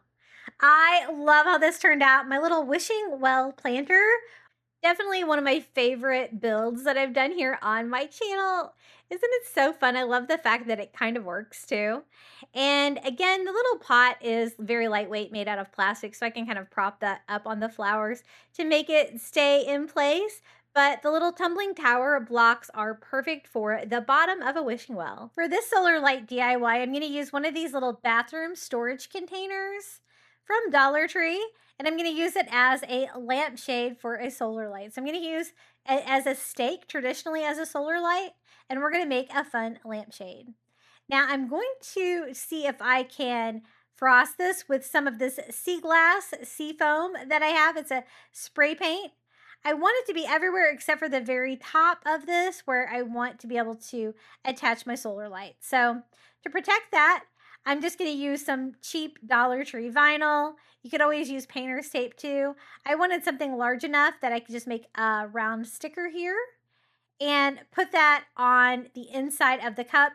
And I'm going to actually frost the inside of that plastic cup to give me that fun sea glass look. I really love the colored frosting. It's really fun. And so I just placed the vinyl there as a little protection from the paint. And we are going to frost the inside of this. I love this color. The seafoam is like one of my favorites. And I just went over the inside trying to get an even amount of frosting on there. You can't really see how dark it is until you dry it. And then the frosting really shows up with that. And I like the idea of frosting it because the light will still be able to shine through that easily as opposed to painting it. So I think that looks pretty good. I'm going to touch it up a little bit here. And then we are going to let that dry. And then I'm going to clean the outside of it with a little bit of alcohol because I wanted to add some vinyl to mine to make a fun design. I designed a couple different butterflies. One's real simple, one's got a little bit more detail. And I just made little vinyl stickers. I'm going to try to do this without transfer tape. I thought that would be easier. This is like the more detailed butterfly. I just peel and stick the sticker and then I just weeded off any of the extra parts. I was trying to make it just like stickers if I could. Now this like simpler butterfly design worked way better for that because you could just kind of peel and stick. It weeded itself. If you would like these little butterfly SVG cut files for your cutting machine, I will link them down in the description below. And you can make some butterflies for your little lampshade. Now, if you don't want to frost your little lampshade, I noticed today at Dollar Tree, they have colored pencil cups that are almost exactly the same size. And they had different colors like yellow, and I think they had a green one, and kind of the same thing, colored plastic. So the light will still go through it if you didn't want to DIY the clear one like this. And so I'm just going to scatter my little butterflies around there. I cut out a total of 5 of each, and so that's a total of 10. I think I ended up using about 9, and I just want them to look like they're flying all over. Now I will add the solar light to the top of this. So I'm going to go ahead and remove my vinyl that I had in there for protection so I didn't paint that part of it, and so that I can glue my solar light in there like that. Now, if it's tight enough, if you use a little bit larger solar light than I'm using, you can just put it on there like a lampshade. Like some of the Dollar Tree ones are a little bit wider than these from Dollar General, but mine kind of loose. I'm going to glue mine on. So I added some strong glue around my solar panel, and I am just going to glue the shade on. And this is so fun. Now, the particular solar light I used has like a little diamond pattern on the globe, which gives it an interesting effect at night. Now, if you don't want quite so much pattern when it lights up, you're going to want to get one of the smooth-sided solar lights from the Dollar Tree. And this one we were leaving intact, so you don't have to make sure to get one that screws off at the top. But this made a really fun little lampshade for this. Let me show you what it looks like lit up at night. Now you can see, since I had like kind of that diamond pattern plastic on my solar light, I get that diamond pattern there on the cup itself, but I actually think it looks kind of pretty like that. And my butterflies, I might have moved those down a little bit. I don't think I took in enough room for the solar light there on top, but otherwise I think this one turned out really pretty, and it was a really fun little lampshade to make for a solar light. For this DIY, we're going to use the cork bulletin board from the Dollar Tree that's shaped like a hexagon. I thought this would be perfect for a honeycomb. It's already got a hanger on it, and I am going to try to make this look like a stepping stone or a large tile by doing a really fun technique. Now, I don't want to paint the sides or like the outer rim, so I'm going to use some painter's tape. I'm just using some cheap painter's tape from the Dollar Tree because I don't really care if I get any bleeding. I really want kind of a distressed farmhouse look on it anyway. But I went around all 6 sides and taped that off. And then I'm using that antique parchment color for the base on this. I want it to be bright white, and so it is going to take several coats to cover that cork material. In the end, you could still use this for a cork board if you wanted, but I'm just going to use it for art because it turned out so pretty. I have a really fun technique for this. I wanted to cover this with like decoupage, and I have a really fun print. The problem is that this is like 10 inches, so there was no way to get the entire print on there with one 8.5 by 11 sheet of paper. And so I'm going to use a fun technique where I use Mod Podge to do a photo transfer on here. Now that I have that painted, I removed the painter's tape, and then I'm just going to distress the edges here so it looks a little bit random and distressed here along the edges, but you still get a little bit of the cork coming through on the sides. So I went around and did that on all of the sides, and then I am going to add a little bit more color to it because I could see a little bit of brown coming through, so I just went over it here with a little bit, and I kind of want my brush strokes all going in one direction. I thought this was a really nice size to look like a stepping stone. I wanted to look like a really decorative stone that's hung on the wall was the final look I was going for this. Now, this is a design that I wanted. I made it 2 parts, and I will share the free printable down below. I've mirrored everything too, so it's ready to go, because whenever you use a transfer method, like with Mod Podge, you want everything mirrored. It's already ready to print on just regular copy paper like this. Now, I cut it out around the edges, and then I'm going to cover the bottom like 2/3 of this with Mod Podge. I'm just using matte finish Mod Podge and going over everything, making sure I have good coverage. I want all of it glued down, and I want to make sure that there's enough of it. Sometimes I go over the paper too, but this time I just put it on the cork board itself, and then I flipped over the image of the flowers here for the bottom of this bee sign, and I glued this down to it. I'm going to do the same thing with the honeycombs and the little bee here at the top. I thought this pattern was so pretty. I love how it turned out. And I'm going to do the same thing. I'm going to do some Mod Podge here at the top, and I'm going to glue that down. And I went over everything here just to make sure it all kind of has the same finish. Now, you're supposed to leave this for a day, but I did not have a day because I was making all of these bee DIY videos for you. And so I will show you how I sped it up, and it still worked. Now, I'm wondering if the colors would be bolder if you did leave it on there for a day. I made sure that it was really connected by scraping the whole thing, making sure all of the paper was down. And this is how I sped it up. I used my heat gun. You could also use a blow dryer for this. And I took my time. I carefully went over the whole thing, like piece by piece, and I tried to dry this as quickly as I could so that I would be able to do the next step and show you how we can get this image transfer. I've done this before, a Valentine's Day video, and it worked really well. So I'm going to take some water, and a wet sponge, and I'm gonna just start making all of the paper wet. Now that I got it dry, you can see the image come through the way that I wanted it to, the mirror image. And then once you get that all wet, you just start scrubbing lightly with the sponge. It's really important to do lightly. You want to take one layer of the paper off at a time and leave behind the image. It's kind of bright when it's wet, but when it dries, it does get a little bit duller, probably because I have a very thin coat of paper still on it, maybe because I sped it up too. But I kind of like the cloudy finish that I get on it at the end. You can kind of feel when the paper's on there. And I went around the top part, I did the bee and the honeycomb first. And the paper just kind of melts away into little pieces like that. As you can see, it's a little messy. I just keep some water nearby so I can keep wetting my sponge and kind of cleaning it out.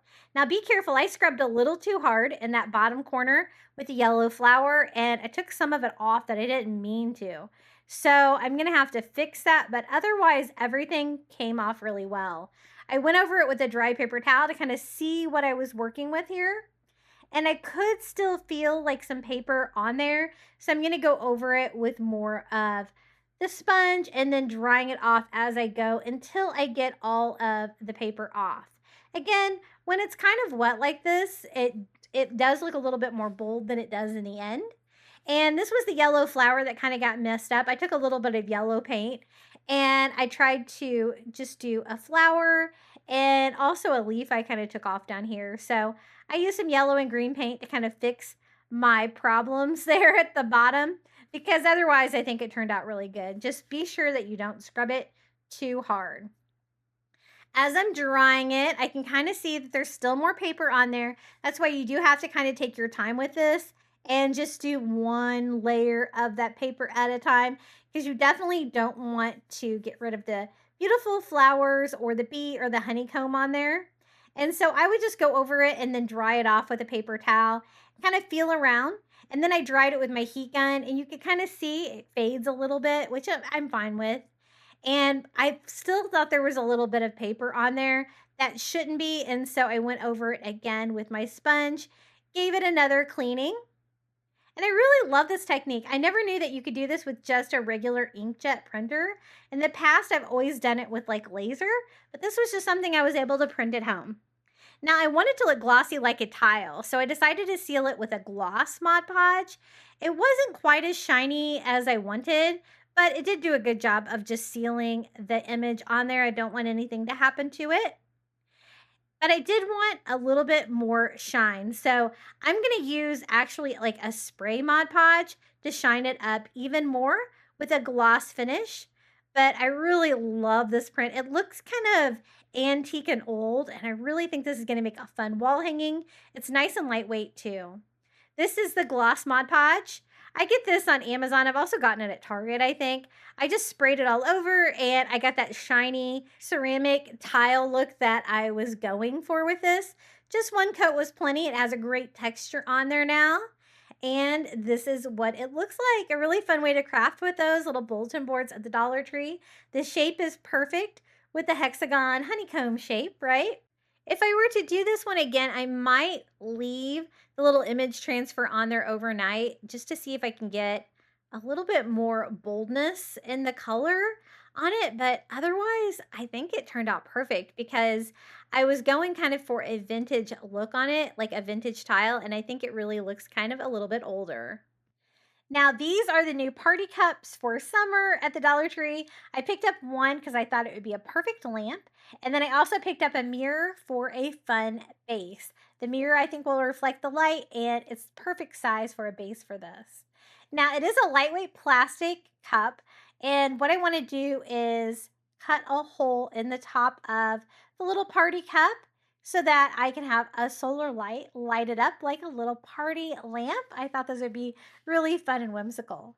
Now, the plastic lid on this is a little bit more durable than normal at Dollar Tree. They made this a lot thicker.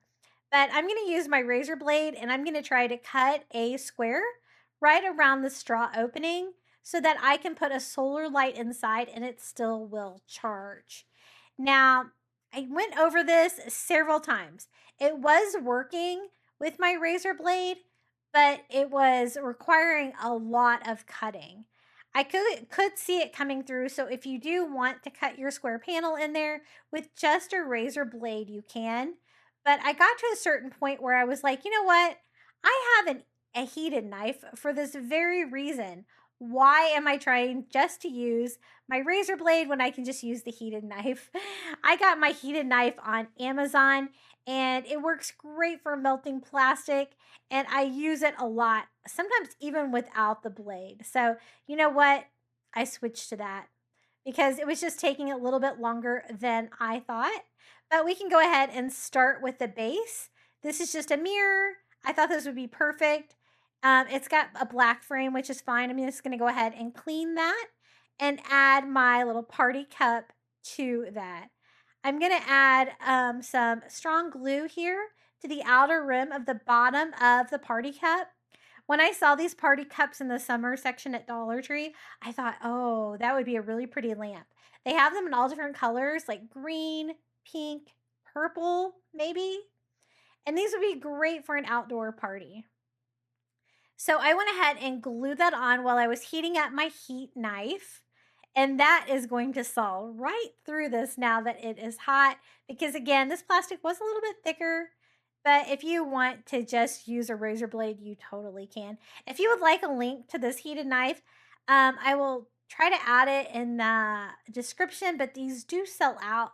But there are different brands. If they do sell out, they are great. I use this one all of the time. So as you can see, I went through and scored it and then went one more time and it just cut all the way through, and I was able to pop out that little square piece from the top. And now we can add the solar light inside. I thought it would be better to add the solar light inside so that it'll be flat on top. But if you didn't want to go to the trouble of cutting the square, you could just sit it on top and have the little light bulb light the light through the straw hole. That's another option. But I wanted it to be flush there on top. So I glued mine in using a strong glue to glue that on where the square can charge, but the light will be inside our little party lamp. And then I just pop the lid on. I'm not going to do anything with the straw. I'm just going to use the party cup. And this is how it turned out. It was so quick and easy. I'm so glad that I actually made it into a lamp because when I saw it, I thought it definitely needs to be a lamp. And it might be a little bit more summer, summer party, but I wanted to include it in this video with the other spring DIYs that we made because, most of these DIYs can be spring, summer, or even year round. Let me show you what our little lamp looks like at night with that giant party cap. It does light up really bright, especially here at the top part, which kind of gives it the lamp vibe. You could still put like a straw on the top of it if you wanted, but I kind of wanted just the simplicity of the cup itself. And it was a really fun solar light, and I love the effect of having like the mirror on the bottom. For this DIY, I'm going to take this great little honeycomb bee flower pot I got at Dollar Tree, and I'm going to tone it down. It's very bright yellow, so I want to tone it down a lot. So I'm going to start with that same color, that antique parchment by Apple Barrel. And I'm going to kind of paint distress all over it, really covering up most of the yellow is my goal here. So I just use a sponge paint dauber. Those are my favorite to craft with. I buy those in bulk on Amazon.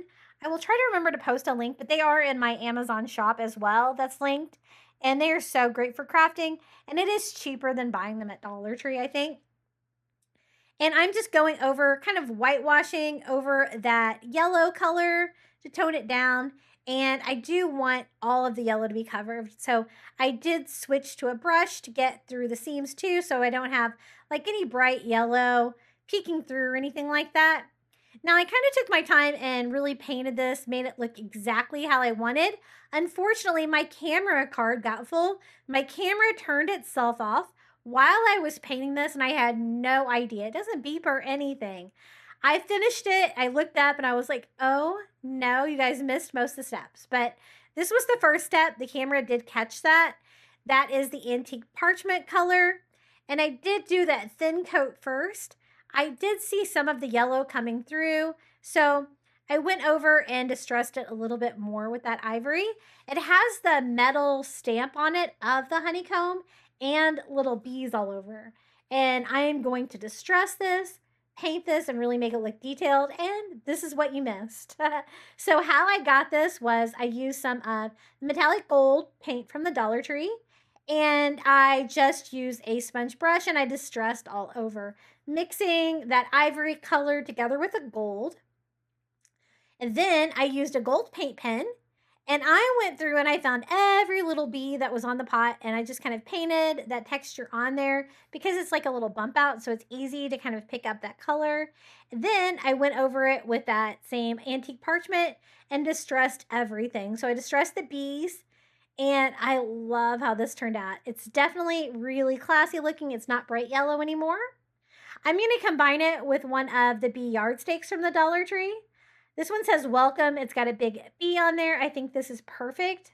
I just need a way to shorten it and make it into a plant stake and not a yard stake. It was really strong wire though. I was surprised. I took some pliers and I bent it all the way down, thinking I could just bend it back and forth a few times and it would fall right off. But it did not want to break for me. As you can see, I bent it both ways and it was still holding on there strong. I don't really have any wire cutters that are strong enough to do this. I used a hammer to really get it tight when I bent it, and I think that helped to get it to break. But I just went back and forth until it broke, and I was able to get that separated. But I was worried there for a second. I love that it's already black. That's a perfect undertone for gold, and I'm using gold metallic paint, and I'm just going to sponge all over. I kind of wanted like a hammered gold look, and with the black in the background, I think it gives you that effect. It is going to be a plant stand, so you might be able to see the back of it as well. So I'm going to go ahead and paint that too. I do want more gold than black. I think it'll make it coordinate well with the little gold bees on the flower pot there at the bottom. And we can add some fun faux flowers to this and make a really fun spring flower arrangement that you could use indoors or outdoors. I do like faux flowers. I don't have much of a green thumb, but I'm trying. And I distressed the front of it here with some more gold to brighten that up. I think that looks really good. You could also use some metallic gold spray paint. I wanted that kind of hammered look, so using the sponge worked really well for that. Gave me a really fun texture on there. Now to fill up the flower pot, I'm going to use some pebbles from the Dollar Tree first, just to kind of weigh it down. Some rocks, whatever you can find down there will work really well.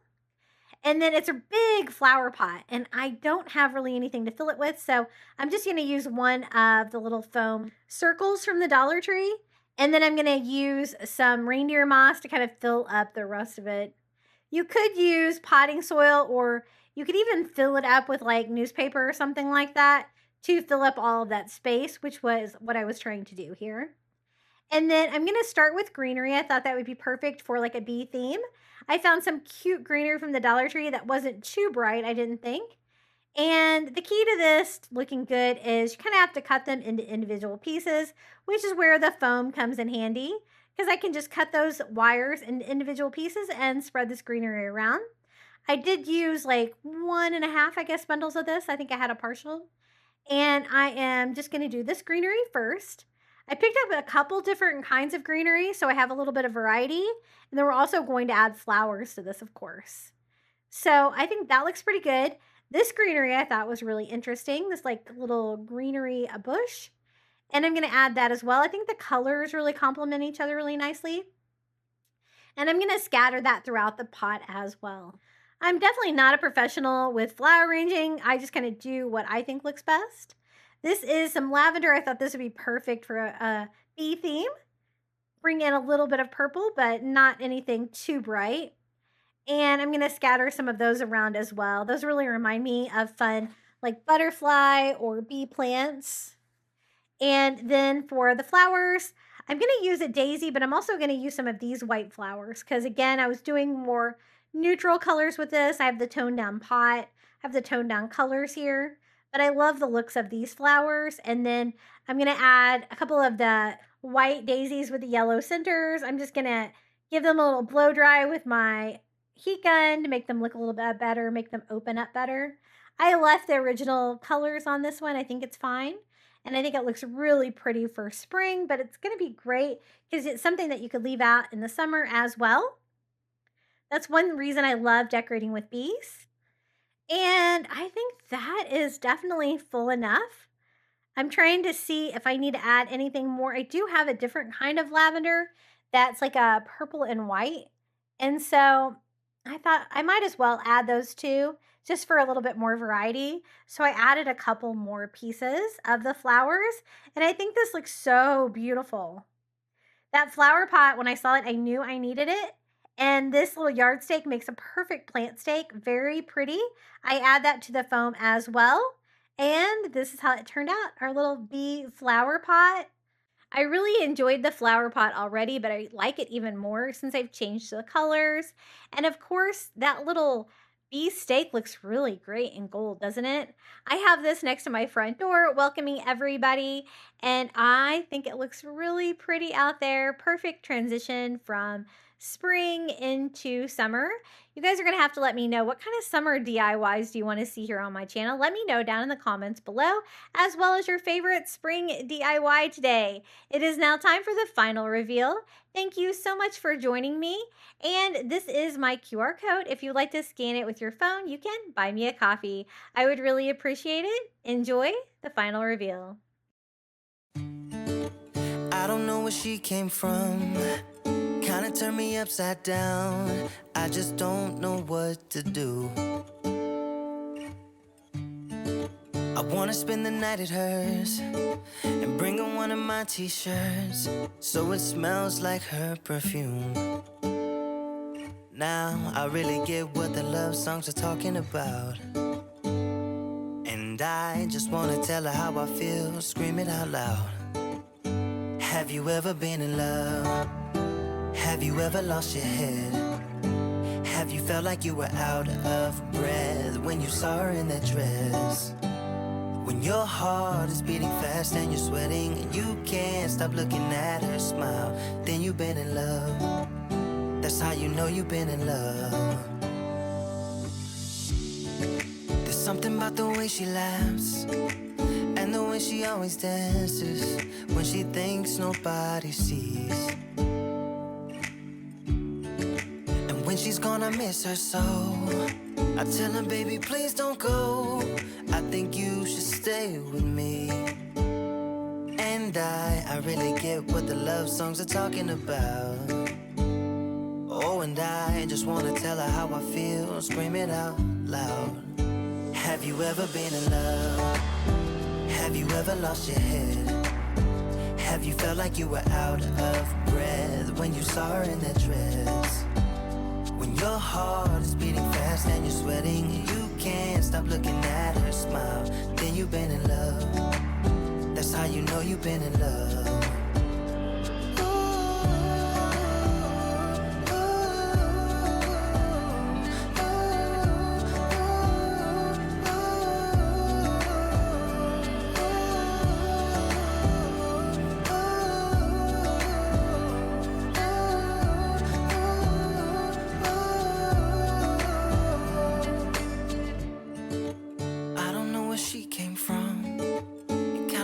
Upside down, I just don't know what to do. I wanna spend the night with her, bring her one of my t-shirts so it smells like her perfume. Have you ever been in love? Have you ever lost your head? Have you felt like you were out of breath when you saw her in that dress? When your heart is beating fast and you're sweating and you can't stop looking at her smile, then you've been in love. That's how you know you've been in love.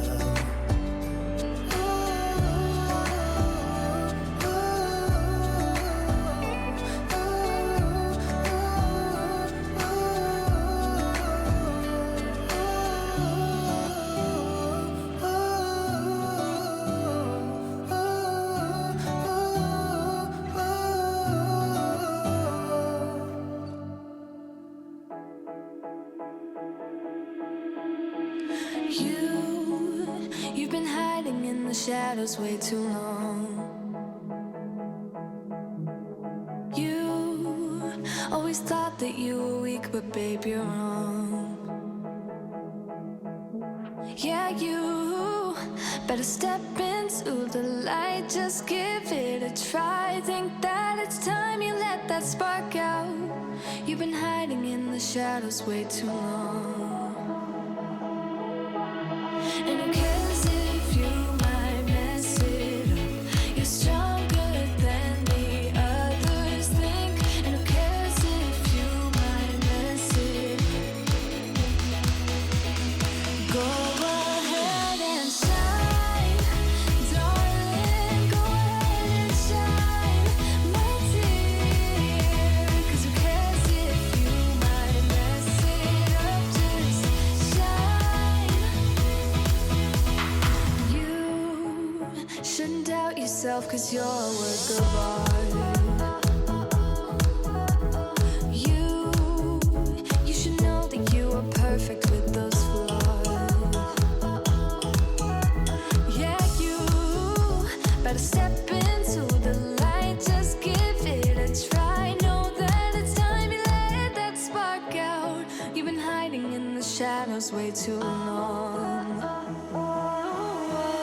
And who cares if you might mess it up? You're stronger than the others think. And who cares if you might mess it up? Go ahead and shine, darling. Go ahead and shine, my dear. 'Cause who cares if you might mess it up? Just shine, shine, darling. Go ahead and shine, my dear. 'Cause who cares if you might mess it up? Just shine.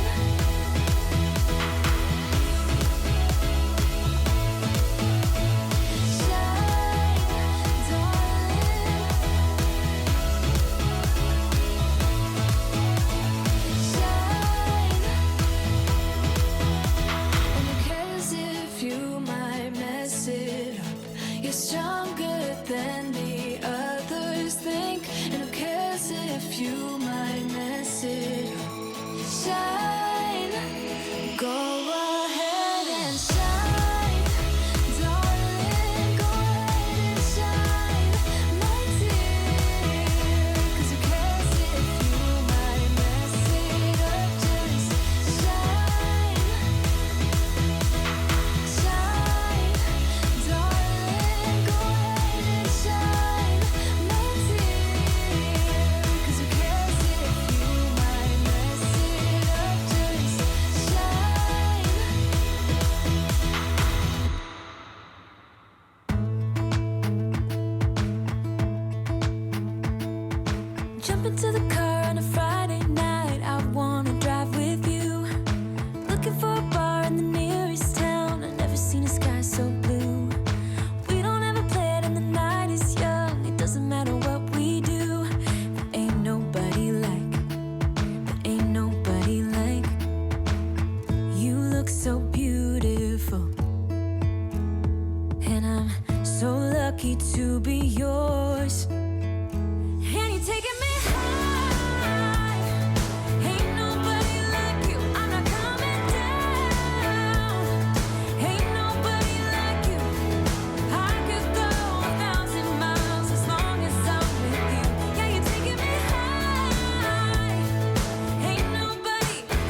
much for making it all the way to the end of today's spring crafting marathon. 3 hours of new spring DIYs I've done this year on my channel. I would also like to thank my YouTube members for supporting my channel. Thank you so much to Jamie Job, Janae Farrington, Pamelia Wren, Donna Schreiner, Maren Christensen, Adrian Brolt, Debbie Middleton, Red Mama, Renee Albanese, Pal Puppy Life, Jenny, Debbie Austin, Lizette Thomas, Amy Branham, and Mary Renzel Park. I really appreciate all of my members. I always try to give you guys early ad-free access to my content here on YouTube. And if you would like more spring Dollar Tree DIYs, be sure to check out one of these DIY videos right here. And until next time, happy crafting for spring.